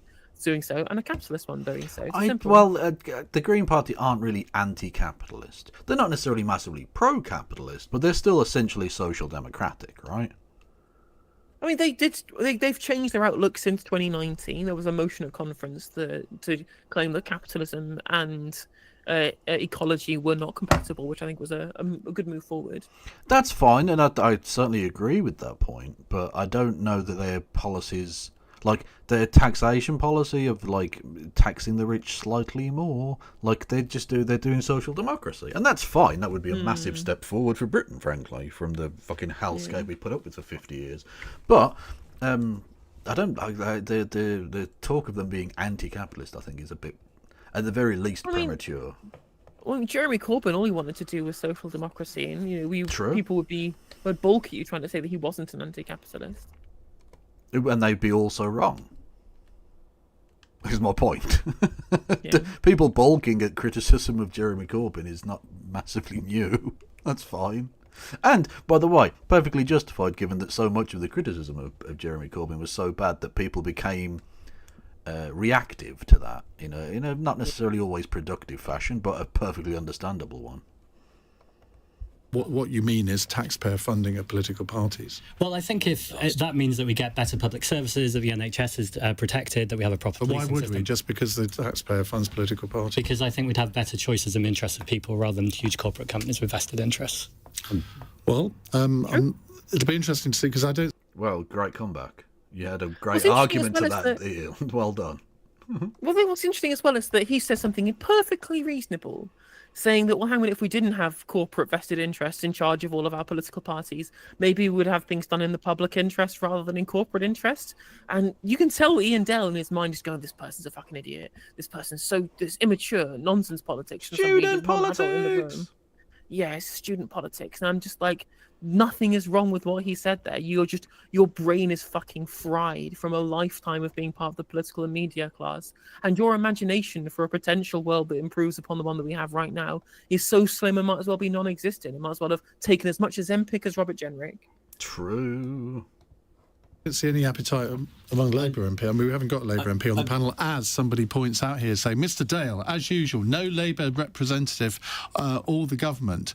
After the phone-in, you've just... Well, there kind of is. There shouldn't be. It's a client journalist for the government, yeah. Yeah, like it's, it's just their fourth estate minister, I guess. I don't know. Just had the government representative would have balanced your panel lineup. It is a bit weird that you wouldn't have a government minister, but also I sort of don't care. I mean, yeah, because it would have been Jonathan fucking Ashworth. Well, he's not even a government minister. He's fucking unemployable. Also, that's right, because he lost the election, didn't he? He did. True. Although to be fair, he's he's in spirit a government minister because he's the head of the think tank that sets all the policy. Right? That is literally. He's the literally, prime minister. He lost the election and is now more powerful than most cabinet ministers. Well, he's certainly on fucking TV far more. Yeah, but unfortunately he wasn't available because he's currently in America tanking another election. So. Good stuff. Why would you possibly invite Jonathan Ashworth, a man whose only accomplishment in life is losing an election and then never shutting up about it? Getting very salty. To do that. Like, she's also getting advice from Hillary Clinton on how to beat Donald Trump, when famously she didn't beat Donald Trump. Yeah, exactly. The one person in the world. Literally the one person in the entirety of human creation who couldn't have beaten Donald Trump in that bloody election. Yeah. I mean, she did win the popular vote, but that's not the point, is it, really? No, because she had to appeal to people in the Rust Belt, and she didn't even fucking campaign. Didn't even visit. Didn't go to Wisconsin at all. Lost Wisconsin. Thanks. Well, we do have a balanced panel every day. We generally have two people from the broad right, two people from the broad left. Sometimes they're MPs, sometimes they're not. We don't have MPs tonight. Tomorrow, we are promised by... It's interesting that he would presumably think that the Labour Party MP would be on the broad left. Hey. Which is an interesting claim. Labour, a government minister on the programme tomorrow night, and we have a Labour MP on Wednesday, but only one Conservative MP over the whole week. I mean, is that an example of bias? I don't. There's just few of them these days. Very busy, working very hard. One point I would like to make. Sure, there's only 52 weeks in the year, mate. There's only 78 Tory MPs. Come on. Ration is that what we have seen since the expenses scandal, 2008, was it? Was we've been trying to legislate people better. Jesus Christ. We are trying to legislate against human nature. Some people are venal. Some people are weak. Some people make mistakes. And what we seem to be, we are demanding greater and greater levels of perfection from our politicians. And I'm sorry, that is... You are a maniac. You are as crazy as your fucking teeth, mate. What are you talking about? We just want basic levels of, not shittery. Exactly. It's telling future viewers that this is the guy from Reform UK going, we expect too much of our politicians, when just scandal after scandal, breaking their own laws, all of the lobbying, all of the malfeasance, all of the lies, all of the expenses scandal, cash for questions, cash for honours. Yeah. Cash for fucking breakfast. Yeah, over and over and over again, our politicians prove that they are morally bereft, kind of anti-politicians, just who do not have the public's interest at heart. And again, this is something that our country, even if you disagreed with people on the left or the right, it's something our country managed to do at least sort of well in the early kind of post-war years, from 45 to the end of the 1960s, right? Even if you hated Eden or Macmillan, you could still see them as statesmen who took the public interest to heart, and the politicians were there to be representatives. Now, in the post-neoliberal world, they're all just grasping money-hungry fucks. The idea that somehow we expect too much of our politicians to, not take bribes, not to blatantly lie, not to appoint people based upon friendships and relationships rather than on competency, as if this basic stuff that countries in the European mainland get right, they somehow manage to find a way of actually getting this even moderately correct, and we can't even master the basics of reasonable governance. Yeah. And you think we expect too much of them? Well, there's a reason why you support Nigel Farage, Jesus Christ. Yeah, because you are pro-corruption.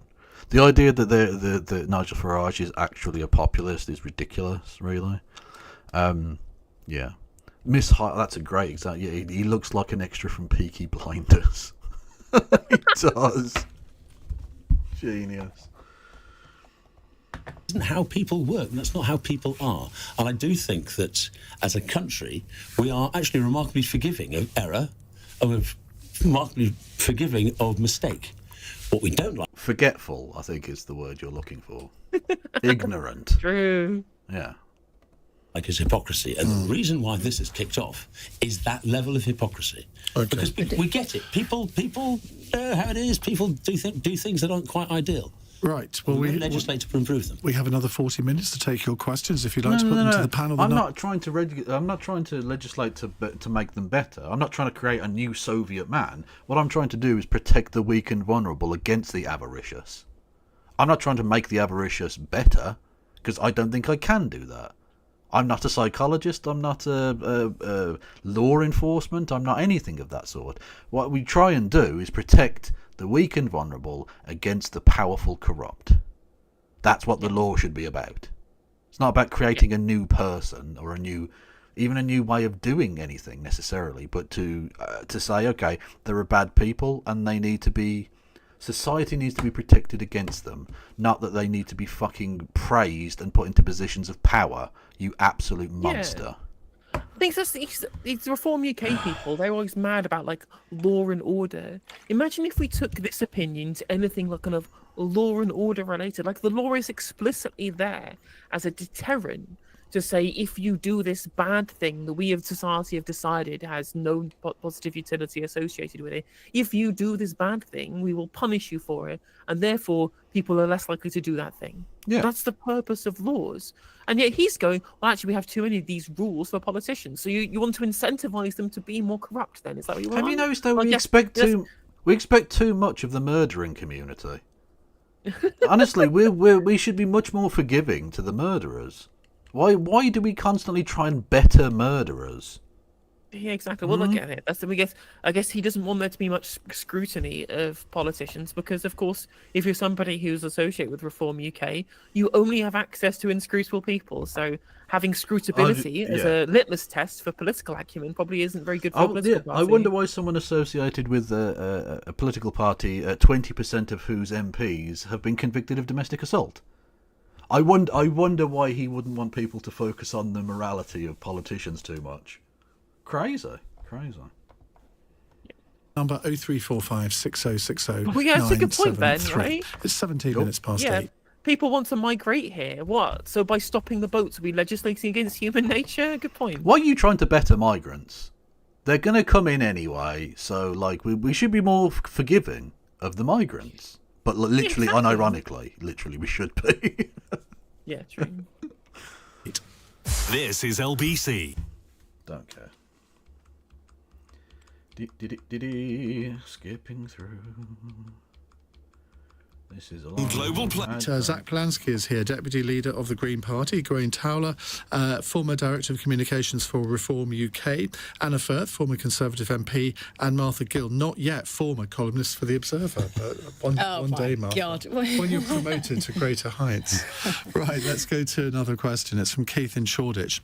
With many of the workers' rights changes not being implemented until 2026, and only after consultation with business interests, are many workers now void of any real political representation? Yes.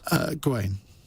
Well, I think the way that the Labour Party charged into working with the unions and giving unions pay rises and things of this sort suggests that, that at least the unionised Labour has some say in what's going on in this country. But which is why people should join a trade union. I mean, that's true because you get to negotiate with both the state as an employer and also the private sector as employers. But his implication here that the reason why that we had public sector pay deals was because the unions strong-armed the Labour government and not because it was costing the state more money to keep the strikes going than it was to solve them, right? Like, Rachel Reeves's main concern is quote-unquote fiscal competence. You know what? I will give her dues. She is far more confident. she is far more competent at this than Jeremy Cunt. Clearly, if she thinks, maybe we'll spend less money by making sure that doctors are better off and they don't leave for Australia, that isn't something they're doing because the unions have forced their hand. No, it's because it was obvious. Yeah. To me, the most fundamental workers' right is the ability to get a job. And I feel I'm talking to, and I have been talking to, smaller employers and entrepreneurs and all the rest of it. Many of these workers' rights of which we are talking will be discussed with big business, but not so much with small business. And it's small business which employs the vast majority of people in this country.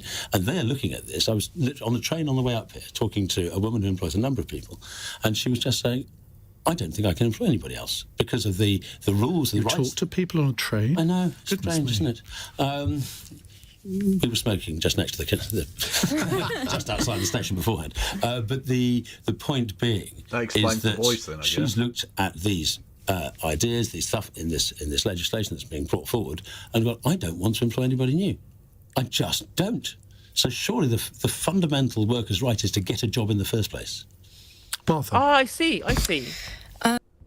So the line he's going with is every worker should be grateful. Yes. That the rich, that the capitalists have deigned to provide them with gainful employment.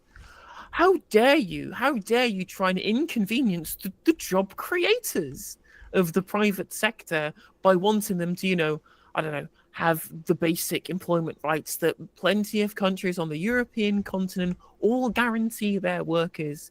How dare you expect businesses to pay their workers proper wages?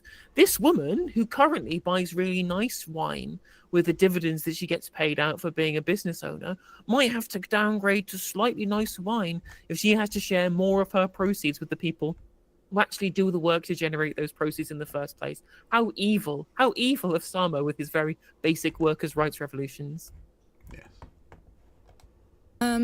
I think this is the delay is partly why businesses aren't being quite as frightened as they were initially at the hint that all these rights were going to come through. But I agree that it's a bit of a worry for workers, given that it's all this stuff from probation changes to sick pay to day one rights to flexible working is not going to come in for quite some time. Anna? Well, I'm jolly pleased that they're not going to just march ahead with it, because I think this... What a surprise. Many of these measures... The Tories have learnt nothing. Yep. Absolutely nothing. There's 28 new regulatory measures, and this is going to be a disaster for small businesses. Southend, West and Lee, that I did represent, in common with so... Yeah, did. Ayo! Past tense. Go away. Jesus Christ. This new Ashworthian trend of, losers still fucking talking to me.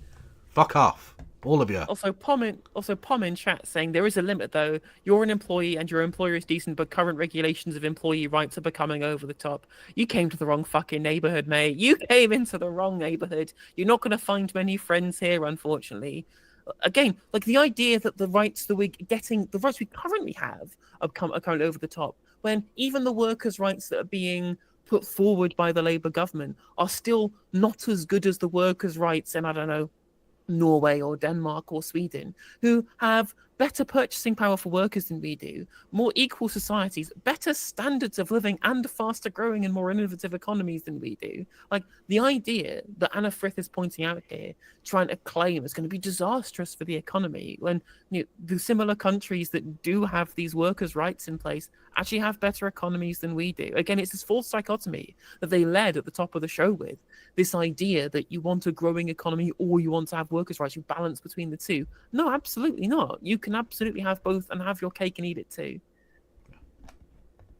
So many constituencies, had sort of 98% and above small and micro businesses. So businesses employing only, a handful of people, and any extra regulatory burden is very destructive for small businesses. It's an absolute brake on growth. They don't have HR departments. They have to rely on joining up to the Federation of Small Businesses or the brilliant Essex Chamber of Commerce and then getting advice on the compliance. So to have 28 extra burdens, including things like unfair dismissal rights from day one. No, you can't unfairly dismiss people just because they've only arrived in the last 2 years. Whoa! This is madness. Does the dismissal somehow become more fair if you're new? Is the level of fairness in any way kind of correlated with your tenure at the business? What the hell are you talking about? No, it's because it fucks over young people, and this is a Tory, so obviously. Yeah, basically, yeah, and of course it doesn't. It's bad for their main demographic, which is the upwardly mobile, aspirational class, who heaven forfend the idea that they might have to give up their dreams of being a homeowner or being a business owner, to ensure that the people they employ have basic rights at the workplace. True. Is just going to massively restrict growth for our small businesses. That's going to be less jobs, and that's going to be basically less wealth for all of us. Why have the CBI welcomed this package? Big business, they love it. It closed out small business.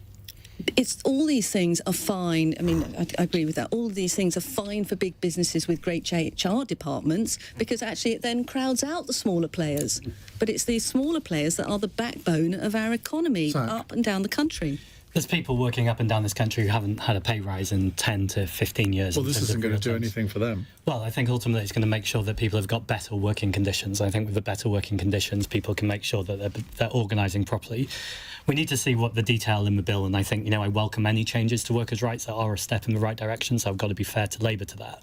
But there's a lot of nuance already that does worry me and worries trade unions. So, for instance, rather than banning 0 hours contracts, as they said they were going to do, they're now banning exploitative 0 hours contracts. Now, of course, I'm keen on banning any exploitation, but they've got to explain what the nuance is between that. Isn't the nuance on that they've come to realise that there are actually quite a few people who like 0 hours contracts, like single mothers or students, for example. So just to ban them all outright would be a bit over the top. And my understanding, speaking to workers... Yeah, they're not doing it because of that. Obviously, they've been invested in heavily by businesses who want to fuck over the workers. And 0 hour contracts being forced onto workforces. And that's the problem, is that every single person who might theoretically select having access to a 0 hour contract for flexibility reasons, for every one of those, there's another person who gets strong-armed into saying that they do want a 0 hour contract when they don't, because otherwise they don't get the job anyway. Again, the power differential in this relationship is with the employer, because they're the ones who have access to the capital. Yep. Of course, in a capitalist marketplace where there is unemployment, selling your labour for a wage is when you are at the sharp end of destitution. That's not the same end as a capital owner who can essentially hold access to capital to ransom to be able to ensure they get the best deal. With that power comes the ability to have better access to bargaining, especially people aren't represented by trade unions, and therefore it's easier for them to go, well, if you want this job, you're going to have to ask us for a 0 hour contract because it's going to be difficult for us to be able to employ you otherwise. And that's the power dynamic in the relationship. And I was a gig economy worker before as a politician, so I was someone who was on, indeed, so someone on 0 hours contracts. You realise that there's other ways of having the same flexibility for the worker without doing a 0 hours contract. But ultimately, it's about making sure that that balance of power is shifted more towards the worker, because we know up and down the country there are exploited business owners, hopefully LBC is not one of them, who treat their staff badly and don't give them the flexibility that they want. They use it as a way of exploitation. Fire and rehire is another one. We thought it was going to be banned outright, but there's now caveats. So again, it's a step in the right direction, but there's lots of nuance and details that don't sound quite like they've grasped the mantle in the way that they need to. Okay, let's move on to something different. It's from Robbie in Chelmsford. Hello, Robbie. Also, pause. Good evening, all. What's frustrating there is I really think is that the original question was, do workers have any real representation as a political party? And if I was Zach, I would have gone right back round to that question. Go, well, let's just answer this question again. Do they have representation in government? I would just be like, well, you could say they have the representation of the Labour Party, but it's clear they want to distance themselves from the unions like they did over the winter fuel payment. Well, if you want the full package of workers' protections, we in the Green Party have been campaigning for them for years. Regardless of what Labour have been doing as the quote-unquote party of Labour, we don't even have trade union funding, yet we've been supporting these people from day one, including a holistic set of measures that would make the work-life balance for everybody and the capital-Labour distinction much more fair in this country than even Labour would. So whether or not you want to say that Labour are or aren't a party of workers' representation anymore, you can make that claim if you want to. What you are definitely sure that if you do want workers' representation, you will always find it at the Green Party, and therefore you can promote your brand. They should make you deputy leader. They should definitely get me on podcasts. I'll fucking debate these. I'll fucking debate these waste cadets on LBC. Let's fucking go. It's a matter of time. Marcus, with a very good point. Meanwhile, the ban on 0-hour contracts passed unanimously in New Zealand. I wonder what it's like living in a normal country. Very true. Very true. My question is, if the Israeli government presses ahead with a starve or leave blockade type action on the Gaza, they basically have been doing that anyway. And they're literally now, like, they've literally openly saying they were going to annex parts of the Gaza Strip. Wow, who saw that come in? Unbelievable. And I love it. So, Hezbollah fire some rockets strictly at military sites in Israel, killing, was it 4? Last time I checked, I don't know how many it is. It doesn't really matter. Armed service personnel. Perfectly reasonable part of war. They targeted specific military sites. Those people get named. Those people get named in the British press. We're supposed to care about these 4 Israeli fucking invaders. Yeah, literal. And then the footnote in the article is, and also like 60 kids were fucking burned to death. And you're like, oh, I'm sorry, could you make it any more obvious that, like, there are some people you view as human and some you view as, like, cockroaches, I guess? And again, it's so because of course, Hezbollah have been attacking like civilian sites with rockets throughout. That's why the north of Israel has been evacuated, right? You can, like, whatever. But outside of that specific fact, during war, as you say, fighters die. Like, how many members of the Al Qassam brigades have been eulogized by Sky News recently? Like, come on, these were an invading army of people going into another sovereign country to try and remove the democratically elected government or part of the democratically elected coalition government. And I'm just like, wait a second. This is, again, for every single civilian who dies in Gaza, the response is always, unfortunately, civilian casualties happen in war. You can't be upset. It just happens in war. What? The actual combatants die on the Israeli side? Oh no! What are we going to do? The poor babies have been mercilessly slaughtered by the Islamic thugs. I'm just like, this is a war. Soldiers die, especially not when their government clearly cares very little for their own lives, right? Sending conscripted people to die for a war that, is not in their nation's best interest. I think the important question to ask is, did the Israeli Defence Force get on that shit? Was spunk extracted from these 4 dead soldiers? If so, it's all good. Was the Seaman squad there in time? Well, one would certainly hope so. Gaza Strip. They're there to extract it at a stroke. They really are. No. What should the UK government response be? Should we sanction Israel? Yes. Should we support them, or should we stay out of it? No, United Nations report says that no food has entered northern Gaza since the start of this month, putting 1 million people at risk of starvation. Now, you may remember the UK government under Rishi Sunak was certainly pressuring the Israelis to allow more aid into Israel, and I think it did happen for a while. Well, according to this report, it's not happening now. Anna, let's start with you. And I think not just Rishi Sunak, actually. I think David Cameron was taking exactly that approach.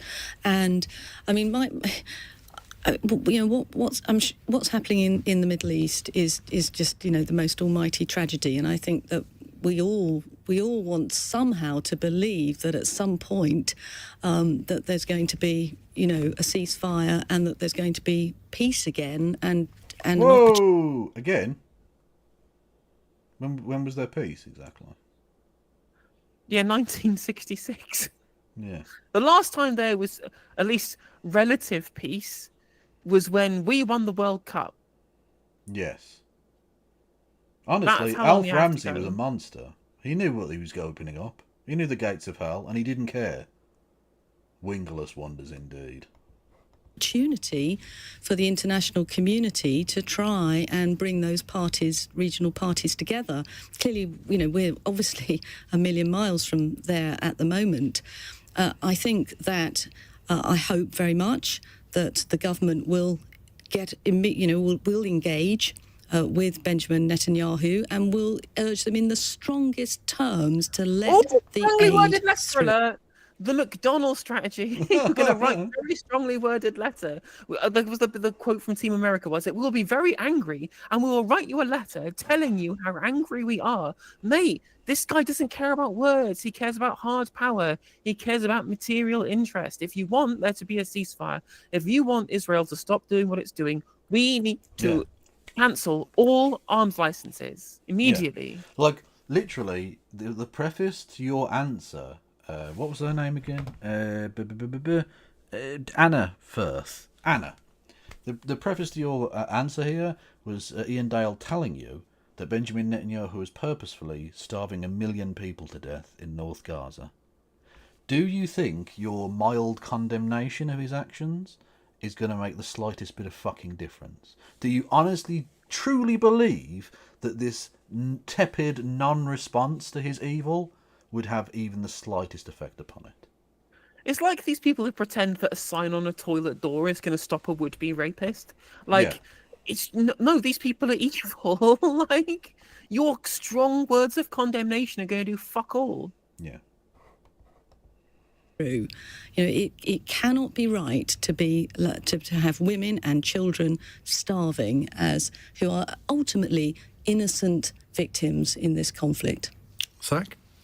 There's mounting evidence that what we're seeing play out in real time is a genocide. And I was on this programme a few days after October 7th and was calling for a ceasefire. And it's highly emotive to think that a year on, so many more people have unnecessarily died. Of course, we need to release the hostages, and we do need a ceasefire, but we cannot end the violence until we end our own government's complicity. We have ended some arms sales, but I think it's about 35 out of 350, including vital parts for fighter jets that we know now have evidence are committing war crimes. Not just that, but literally, I mean, another plane took off from RAF Akrotiri, a British air base in Cyprus, and was literally over Gaza at the exact time that the Al-Aqsa hospital bombing was taking place. And I do think serious questions need to be asked of the British government as to its involvement in that operation. Absolutely, absolutely. And what's again frustrating, I've made this statement many times since October the 7th, and I'll make it again right now, is that of course, we're complicit in what's been going on since October the 7th, since the start of the Israel-Hamas war for the last year or so. Of course, we've been complicit by selling them arms sales to do it. But we are complicit in the entirety of all of the situations that have led us to this point with our strong and unwavering support of Israel and of Zionism. Yeah. In that, whilst they were illegally occupying the state of Palestine, whilst they were illegally building settlements, demolishing homes, turfing people out, mowing the lawn, gunning people down, peacefully protesting at the Great March of Return, going in and causing untold misery by burning down olive trees or by cementing up water springs to try and essentially do what they were describing in the Knesset as putting the Gazans on a diet. Yeah. These are things that have happened. Sorry, just got some bits coming through. Fair enough, yeah.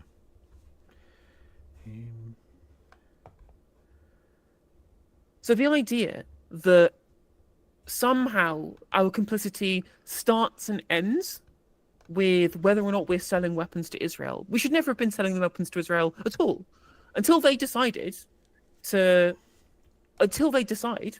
unilaterally to pull out of the Palestinian territories that are not theirs, until they stop violating international law year after year after year after year, regardless of what's gone on in the conflict so far, until they had done that, we should never have been having any diplomatic relations. We should never have been having any diplomatic relationships with them whatsoever. It's quite frankly a fly in the ointment that we're selling bits and pieces for fighter jets to go and bomb people in Gaza when we have been giving them international diplomatic cover at the UN, at the Security Council. Every single year this occupation has continued, and we've never once thought maybe the occupation is bad because it's illegal and the seizing of territory is illegal. Alan Duncan was thrown out the fucking cabinet for calling Israel's land thieves, and that was in 2013. They've been doing it since 1967. Yep. Literally so. Yeah, it's never so obvious and galling as when you see like Zippy Hatabeli, the Israeli what do you call it, ambassador to Britain, on the TV all the time, giving like really soft soak interviews, pathetic, embarrassing propaganda nonsense, and I think to myself, you shouldn't be in the country. You shouldn't be allowed to be here. You are a fucking monster. But, yeah, they basically run a British foreign policy, it would appear. There you go. What do we need to do? We absolutely need to make sure that we're clear as a British population that this is not in our name, and ultimately call on our government to put pressure on America, who are the key player in this. But on this issue of food, yes. I mean, I must admit, I hadn't seen this. It's actually quite a shocking allegation that the UN are making here, that they're deliberately not providing any food for people in northern Gaza. Shocking, horror that Israel might actually be treating the Palestinians badly. Ian, they stopped children in Gaza having cookies because they were trying to claim that Hamas were turning them into Al-Qassam rockets. Yeah, of course they're starving Gaza. They've been doing it for 50 years. That definitely happened because Destiny said so, and they wouldn't let it on the internet if it wasn't true. The idea that it's just complete. Yeah. Yeah, the idea that he's shocked that Israel would act in this way. They've been acting in this way at least for the last year when history started. But even before then, again, the British media establishment are also complicit in this. Because he might be genuinely shocked by that, because he just doesn't care enough to check. He hasn't been following it, doesn't care. I mean, one of the big distinctions, generational distinctions that you get a lot of the time is that a bunch of people who were over the age of 50, for example, were taught forever that the Nakba didn't exist. Yeah. That people were told to leave by the Arab armies and were said, well, once we conquer the area, you'll be able to come back. And they never learn about the expulsions from Lydda and Ramla, from all of the different parts of Palestine. They just left. To leave at gunpoint. They just left. It's fine. I was told this. They've never learned about But they've never learned the real history of the Nakba. And yet people from our generation, the first interaction we have with this conflict is understanding that the Palestinian conflict is the way it is because these people were ethnically cleansed from Palestine. That's why we know it. And that this big differential, this fundamental understanding of the state of Israel as being built upon the history of intentional ethnic cleansing, because it was intentional under Plan Dalet. When you look at the words of Ben Gurion in the run-up to 48, it was intentional ethnic cleansing. And so they're surprised because they believe it to be this kind of this solace, this bulwark for the protection of the Jewish people that we set up in the 1940s against the rampaging Arab armies that were trying to get rid of them. And of course, I wouldn't say that I was going to support what the Arab armies were doing, but regardless. But they literally cannot imagine a world where Israel is in the wrong. And so it's a shocking revelation. I'm like, mate, they did this when they were infecting water with typhoid in Palestine during the Nakba to force these people to leave. This isn't new. It's been part of Israeli statecraft since 1948. It's just been hidden from you because that shit was classified until those documents were leaked in the 1970s. Yep. I mean, it's absolutely horrific, but it's just another on mounting evidence. I mean, we saw Palestinians being allegedly burnt alive in the last couple of days on Twitter, but, it feels like whenever we've reached the depths of how depraved this war can go, the Israeli government seem to go even worse. And I think at some point the British government need to take a stand on this, and that point was a long time ago.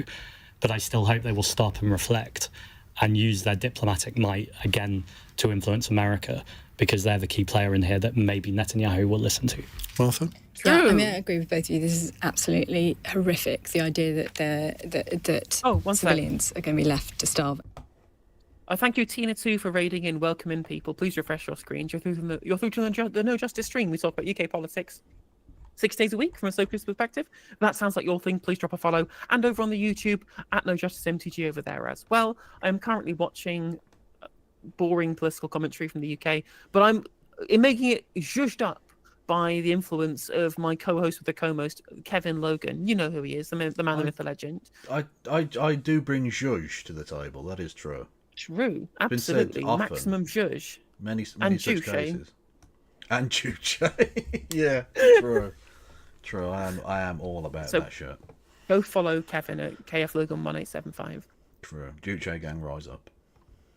And aid cannot get through, and I agree the government should do something about it and continue to put more pressure to allow this aid through. Great. Whilst I would agree to a certain extent with that, I also think there should be more pressure on Egypt to allow Palestinians out of there so they can actually go to somewhere where there is security, safety, and...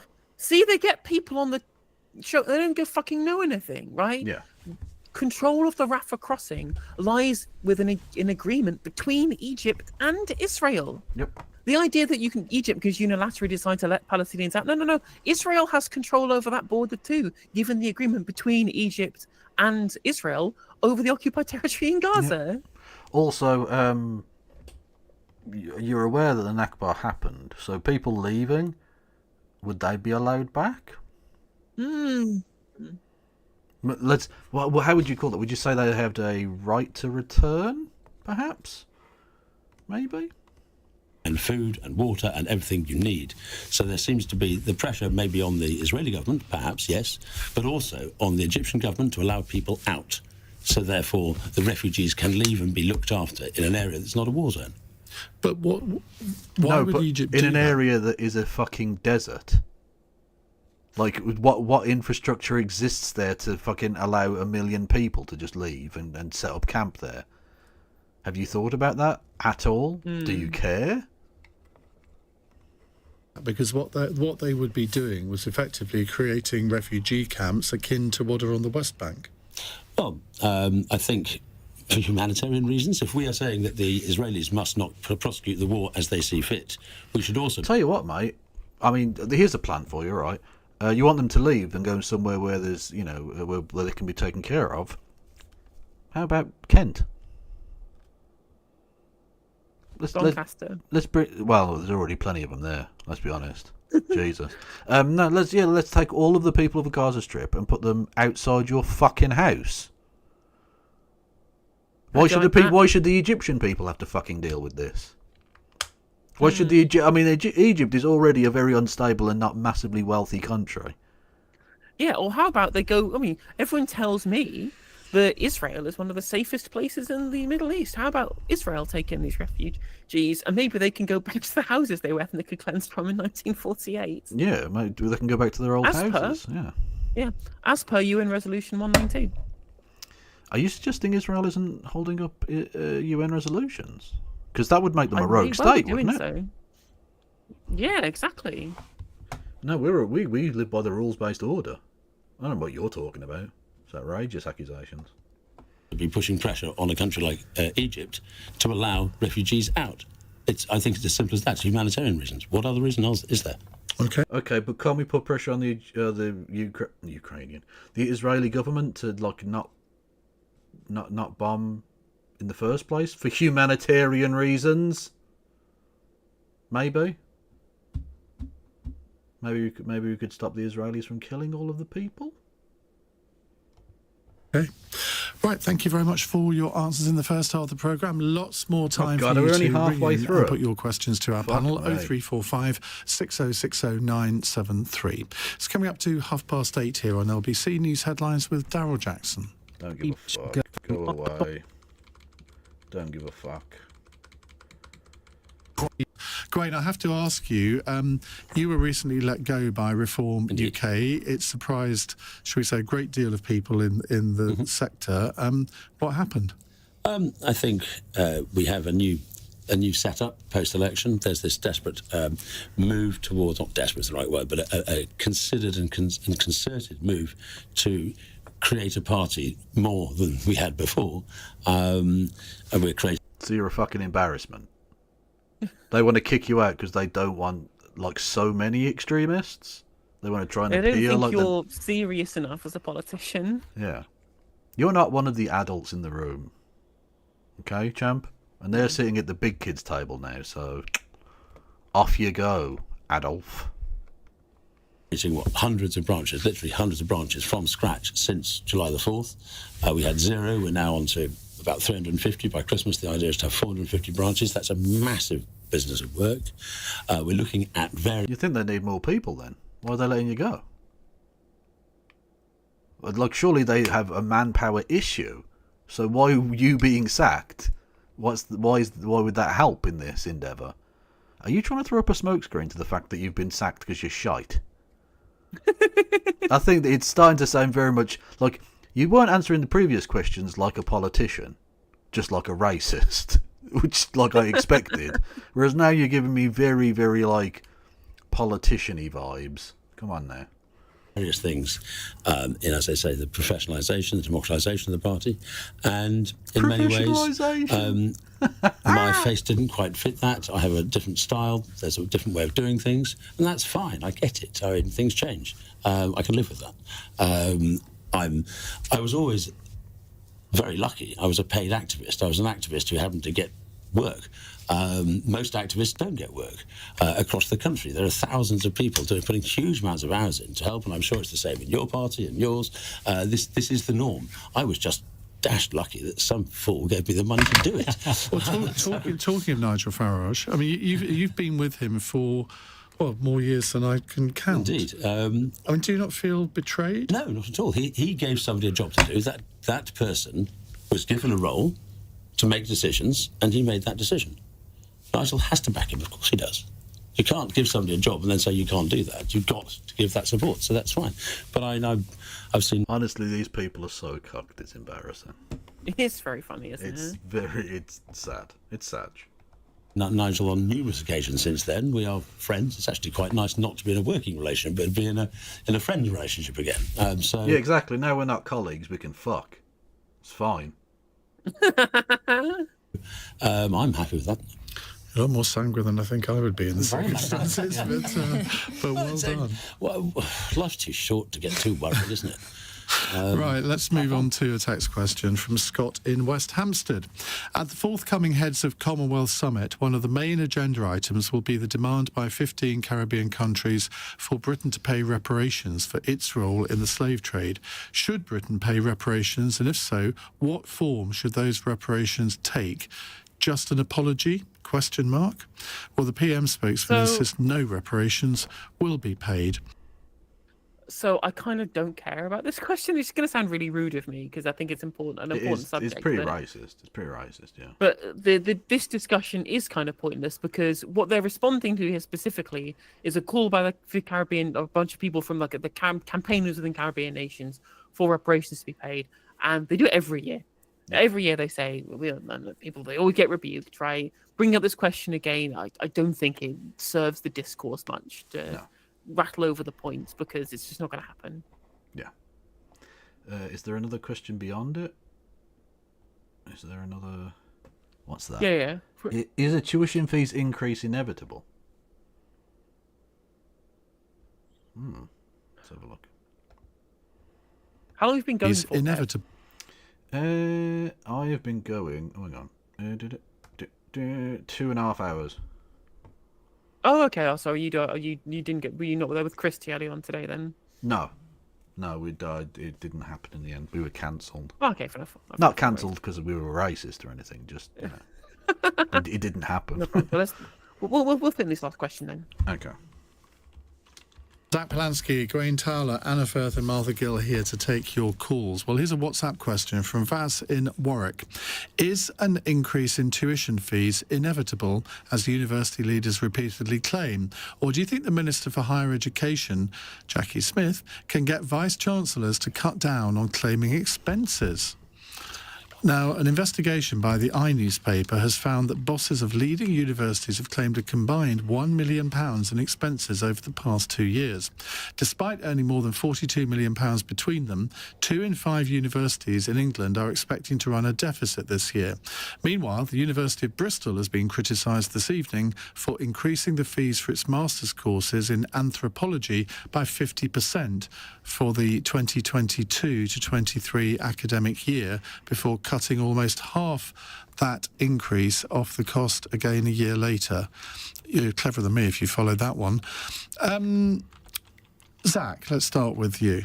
University should be a right and not a privilege, and I think it's outrageous that we have tuition fees at all, never mind them going up and up and up. And it feels like the government have been trying to slowly paint this picture of inevitability in the same way that they have with lots of public services. They talk about how broken it is. We hear this with the National Health Service, and then whether it's PFI... Well, it's the universities saying this, not the government. Well, because the universities are looking for more money, right? And so I think the fact they're looking for more money is true. They're badly underfunded, but we have CEOs or chancellors of universities taking far too much money home, whilst university students are being really penalised. Ultimately, we should be looking at public investment. So I'm glad to see the government starting to talk about borrowing to invest now. That's one conversation we have.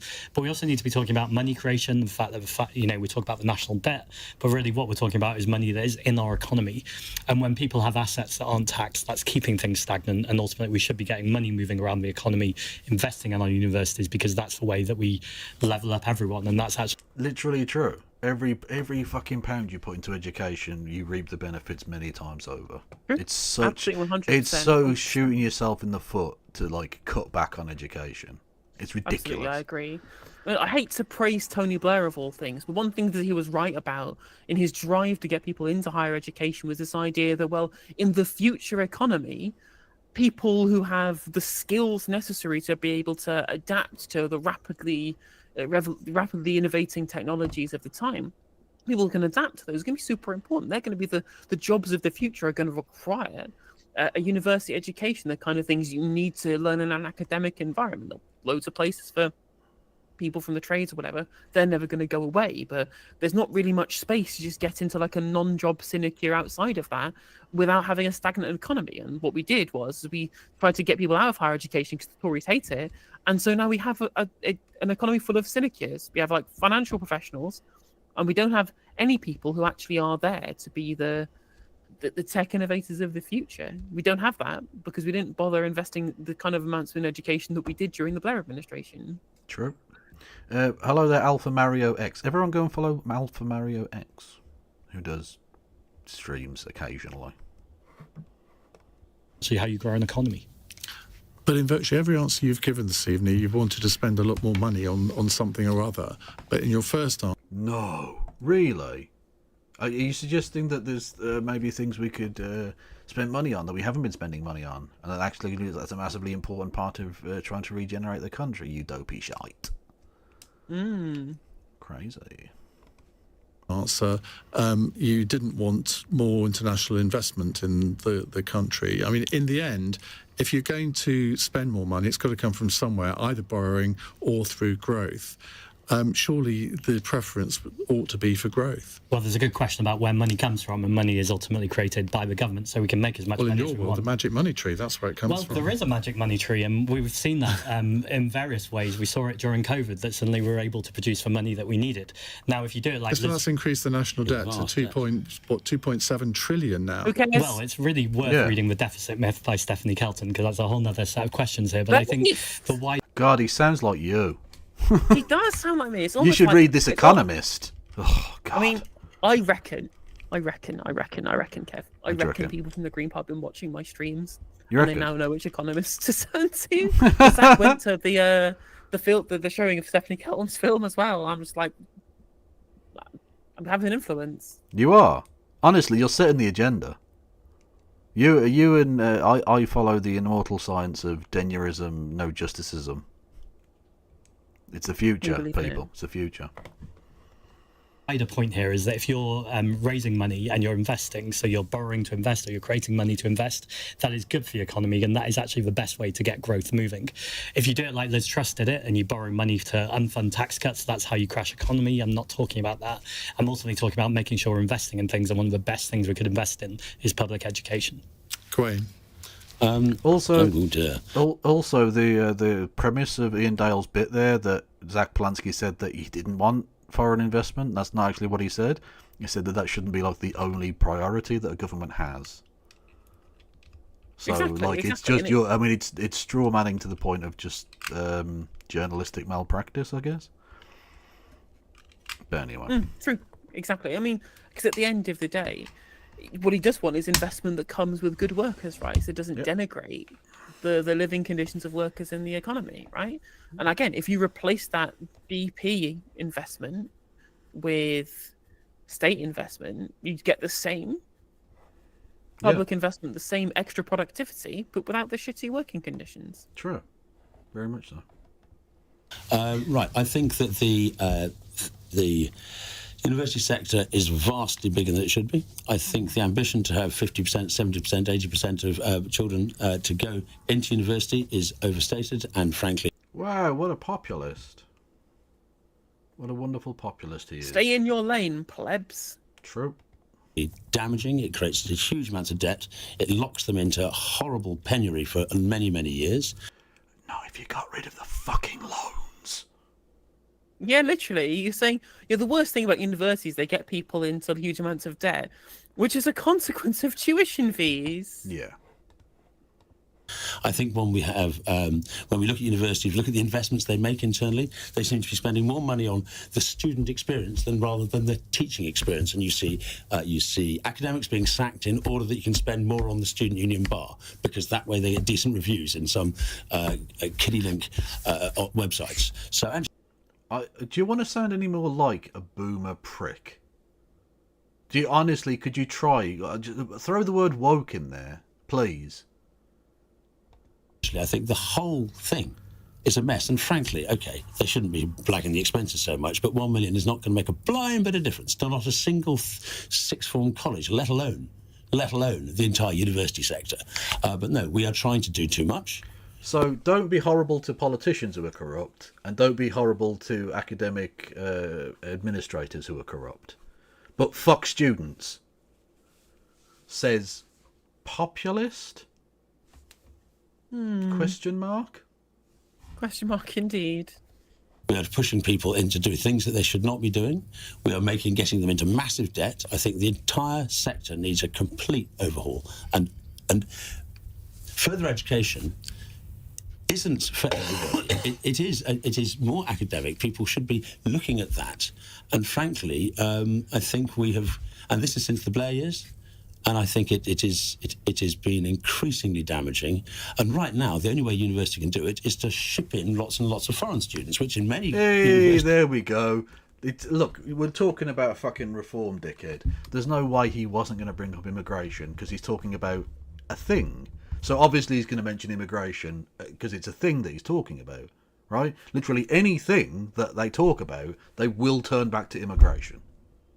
They can't not do it. It's like a tick. Exactly. And the thing as well is that he says, we want growth and we want money coming into the economy. And I'm like, bitch, like these immigrants are bringing foreign capital.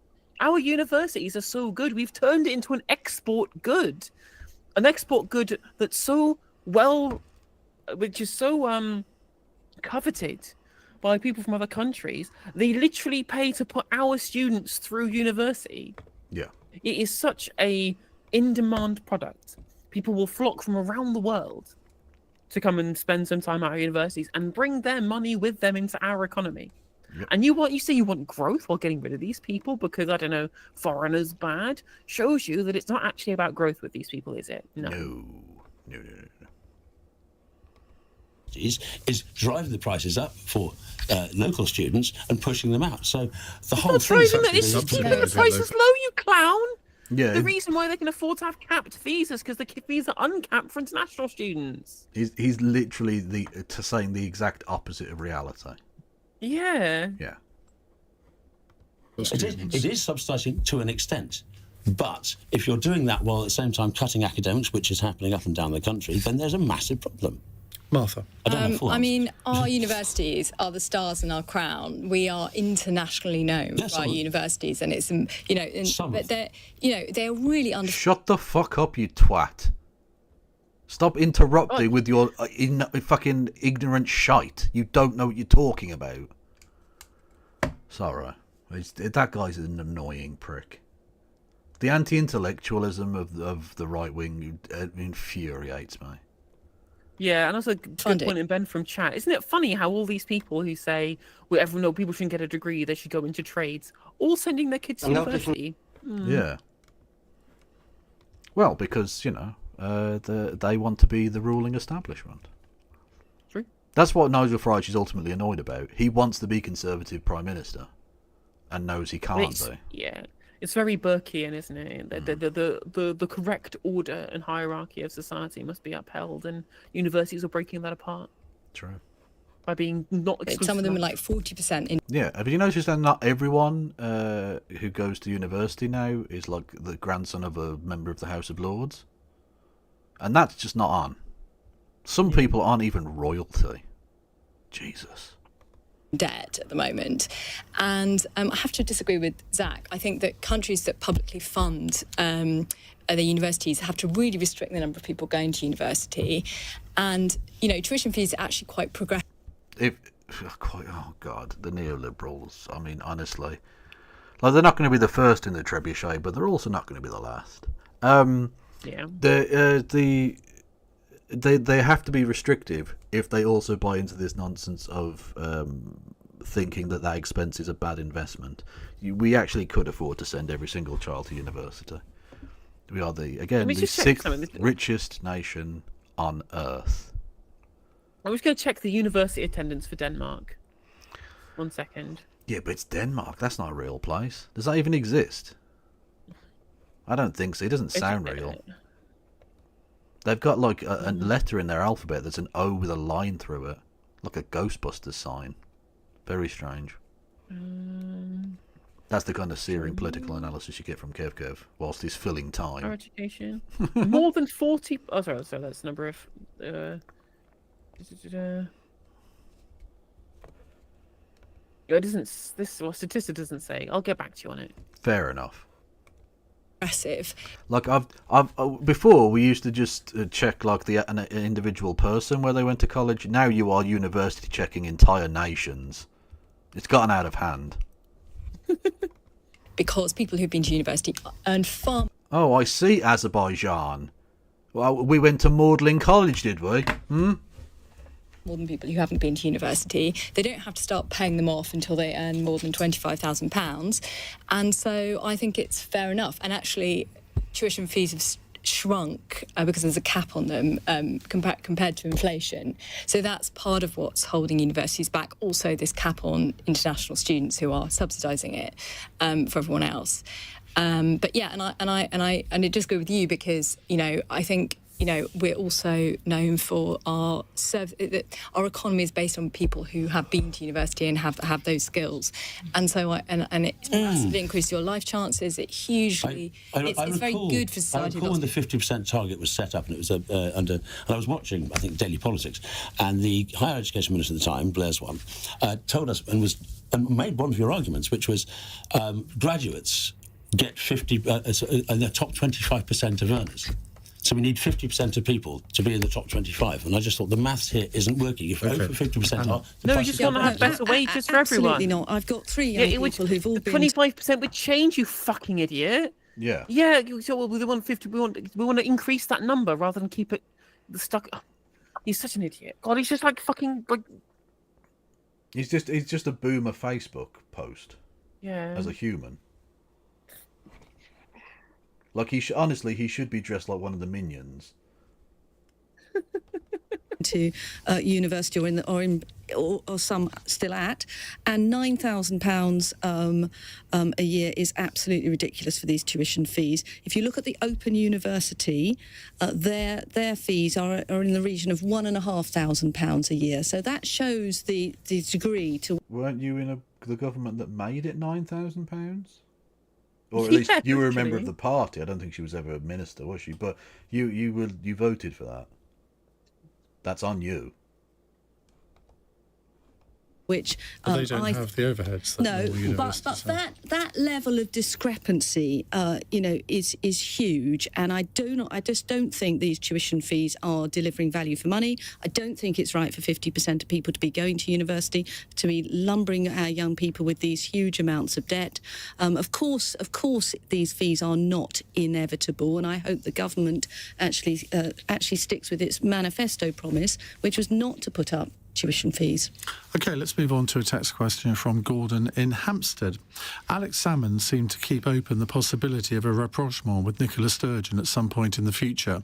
Sturgeon, for her part, seemed less keen. When is the right time to bury the hatchet for politicians? Should they ever? Do I care Also, about thank you. this?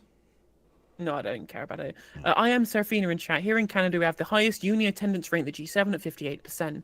It's actually hard to find someone who hasn't gone to uni, whether they graduated or not. What are your fees like, Serafina, for higher education in... Interesting, because we've got a Canadian in chat who was talking about reparations, and I said Canada just can get reparations because it isn't real. So thank you for this statistics as well, Ben. So share of those aged between 15 and 64 with tertiary educational attainment in Europe in 2023 by country. So the EU average is 30%, 31%. Ireland is the highest at 46%. Based. Cyprus, Luxembourg, Sweden, Norway, Lithuania, and the UK and Switzerland all 40% or above. Where's Denmark? Sweden. Denmark is actually pretty low at 35.5%. It's lower than Embarrassing, ours. Denmark. You let yourself down. But they have free education there, and what, 5 points behind us? Sweden, Norway, free education, I believe, both those countries, if I remember correctly, both higher than us. Yeah. In terms of percentages here. Which, well, I mean, So the again, main thing is fuck Denmark. Yeah. I think that's. But just in general, right? The idea that somehow this is bankrupting us, or would be too expensive to send everyone to university when other countries manage just fine doing it with no tuition fees. But the thing is, punk. Norway has oil and uses that for the betterment of its own people, whereas we have oil and are pissing that away completely, so rich people can get richer. And that's why we can't afford to do it, but they can. Just a little fact for you there. Anyway, I don't give a fuck about this question. Is there anything else? No, that's going to be it, isn't it? There's not going to be another question. There's what? They do a fun question at the end. I think that was the fun question. No, the fun question was about being read to by stars. I don't know what the fuck that was about. It was really. I'd like to hear reading in children to leads. Kylie Minogue has recorded 2 bedtime stories for young children to go out on CBeebies. Which superstar would you like to hear reading in person or even an audiobook to you? Karl Marx. Based. You didn't say that to be alive. It's a fantasy anyway. Like Karl Marx reading to me is as likely as Kylie Minogue reading to me. So fuck it, I'm going Karl Marx. Bollocks to you. Or, just because it would be amazing, Slavoj Žižek. Yes, absolutely. I would get... What would you have Žižek reading to you? Anything, but I don't want him to read verbatim. I want him to analyse as he goes along. So it'd be like a little Miss Muffet sat on her Tuffet. Like, what is it, Miss Tuffet? This represents the sexual innuendo sniff. Like, I want him to do the whole bit. Yeah. I would like to understand how Mr. Tickle is a Hegelian metaphor. Literally. Lit-a-rally. Anyway. Yes. Zach. Tom Baker always comes back to brilliant. Yeah, I would agree with you on that. Martha. I love the story. I think it was Tom Baker, wasn't it? Vic Reeves was telling he was at a party once, and Tom Baker came up to him and said, Vic, I've got a present for you, and handed him a copy of Pirate and the Sodomy Tradition as a book, and then just walked away. As you do. Tom Baker is literally a mental case. Love it. Yeah, absolutely. We stand. Yeah, absolutely. Yeah. You know, Tom Baker and Vic Reeves starred together in a remake of Randall and Hopkirk deceased in the early 2000s. They did, yeah. Exactly. I had Amelia Fox in it as well, and David Tennant was in the first episode. I don't remember that, but I will take your word for it. Also, that series wasn't very good. He played a very kind of mentally troubled artist. Yeah. I mean, talking of old Doctor Who's that I've forgotten had been in things. I'm a person who regularly re-watches old Poirot episodes, and there's an episode where a very young and frankly disgracefully handsome Peter Capaldi plays a clown / murderer. Wow. Yeah. Okay. In an episode of Poirot, and he plays an Englishman as well, which is interesting. He's very good accent work. Yeah. I mean, speaking of old school detective shows, I've rewatched a load of New Tricks as well, and it's funny watching like BBC actors in like their doing the shit bit parts era, which I think is quite funny. Yeah. I can't remember when I found this out, but Benedict Cumberbatch has a real problem with certain words like penguin, which he can't pronounce. Or he pronounces in like 10 different ways, so I think it would be amusing to have him. Yeah, search it. Benedict Cumberbatch cannot say the word penguin. Well, on YouTube, presumably. Yeah. Also, by the way, I want to say thank you very much for watching, chat. Although what I will say is we've had no gifties or super chats over on the YouTube today. For my 2 hours and 45 minutes worth of streaming today. So if we could get some giftarinos or some super chats to get me up to at least minimum wage for the 3 hours of work that I've put in, I would very much appreciate it. That would be good. Now I typed in Benedict, and literally Benedict Cumberbatch penguin was the first thing that came up on the YouTube search. So clearly this is a thing. Benedict. Also, apparently I have Nesta Macno in my YouTube chat. Welcome in. Oh, my wow. Favorite, Nice. My favourite revolutionary Ukrainian. Do you still have the machine gun car, Nesta? I hope so. Anyway, so this is him pronouncing penguin weird or something? Is penguins. Crested penguins. Parent penguins? This hasn't been fucked with, has it? No, this is how he says it. That's not... What the fuck? Your name is Benedict Cumberbatch. You can pronounce that, but you can't pronounce penguin. It's 2 fucking syllables. Thank you for the 5 gifted, Andy. Penguin heading home. So why are these woodlands so attractive to penguins? Penglings! Oh, you are taking the piss. This has got to be a bit he's doing. Where the fuck has the L appeared in the word penguin? What?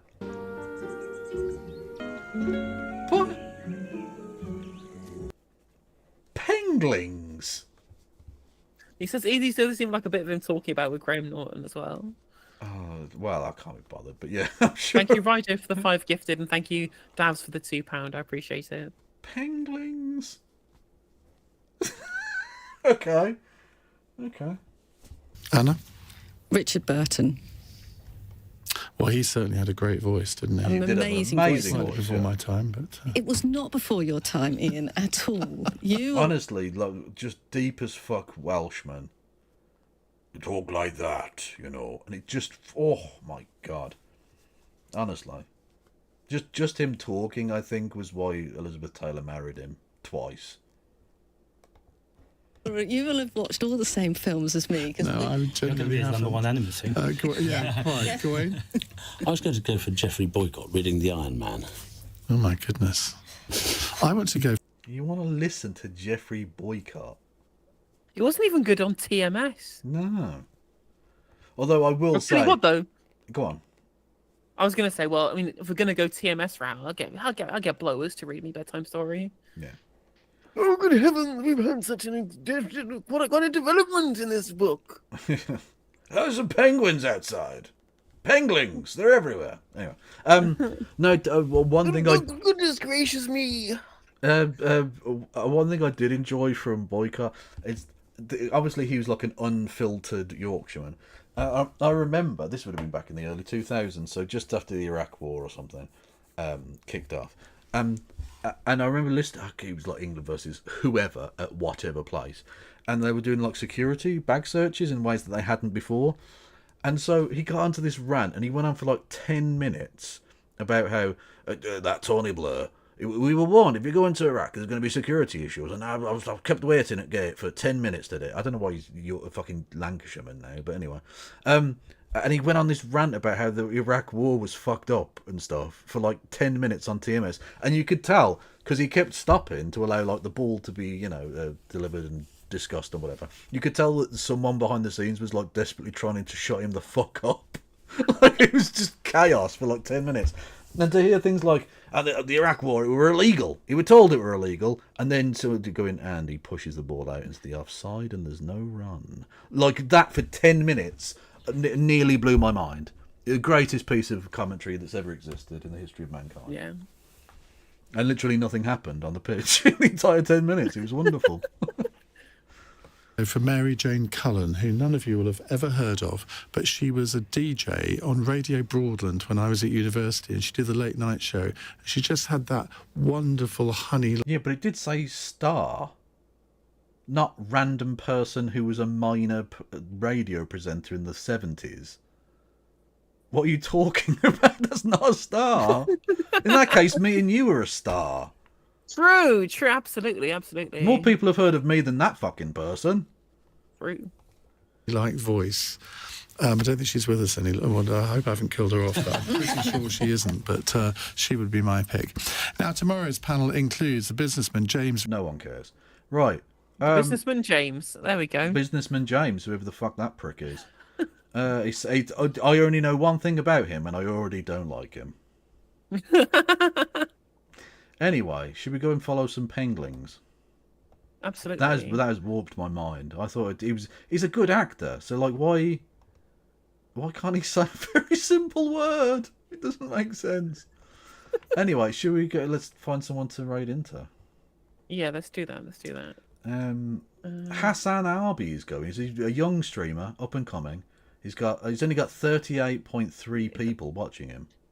Thing is, he's got so many people watching him that if you raid in, the raid notification disappears and like of the blink of an eye, is like a million chats coming. I was joking. No, fuck that. Do you raid into Riverboat Jack? Yeah, we can go Riverboat Jack. Yeah, fuck it. Fuck it. And on YouTube viewers, I'm going to send you into Goddammit Malcolm as well. As always, go follow KFLogan1875 on Twitch and Ploppy111 over on YouTube. Yes, and go and follow No Justice MTG on all of the platforms. And stay awesome. And most importantly of all, Free Palestine. Free Palestine indeed. Goodbye. Bye.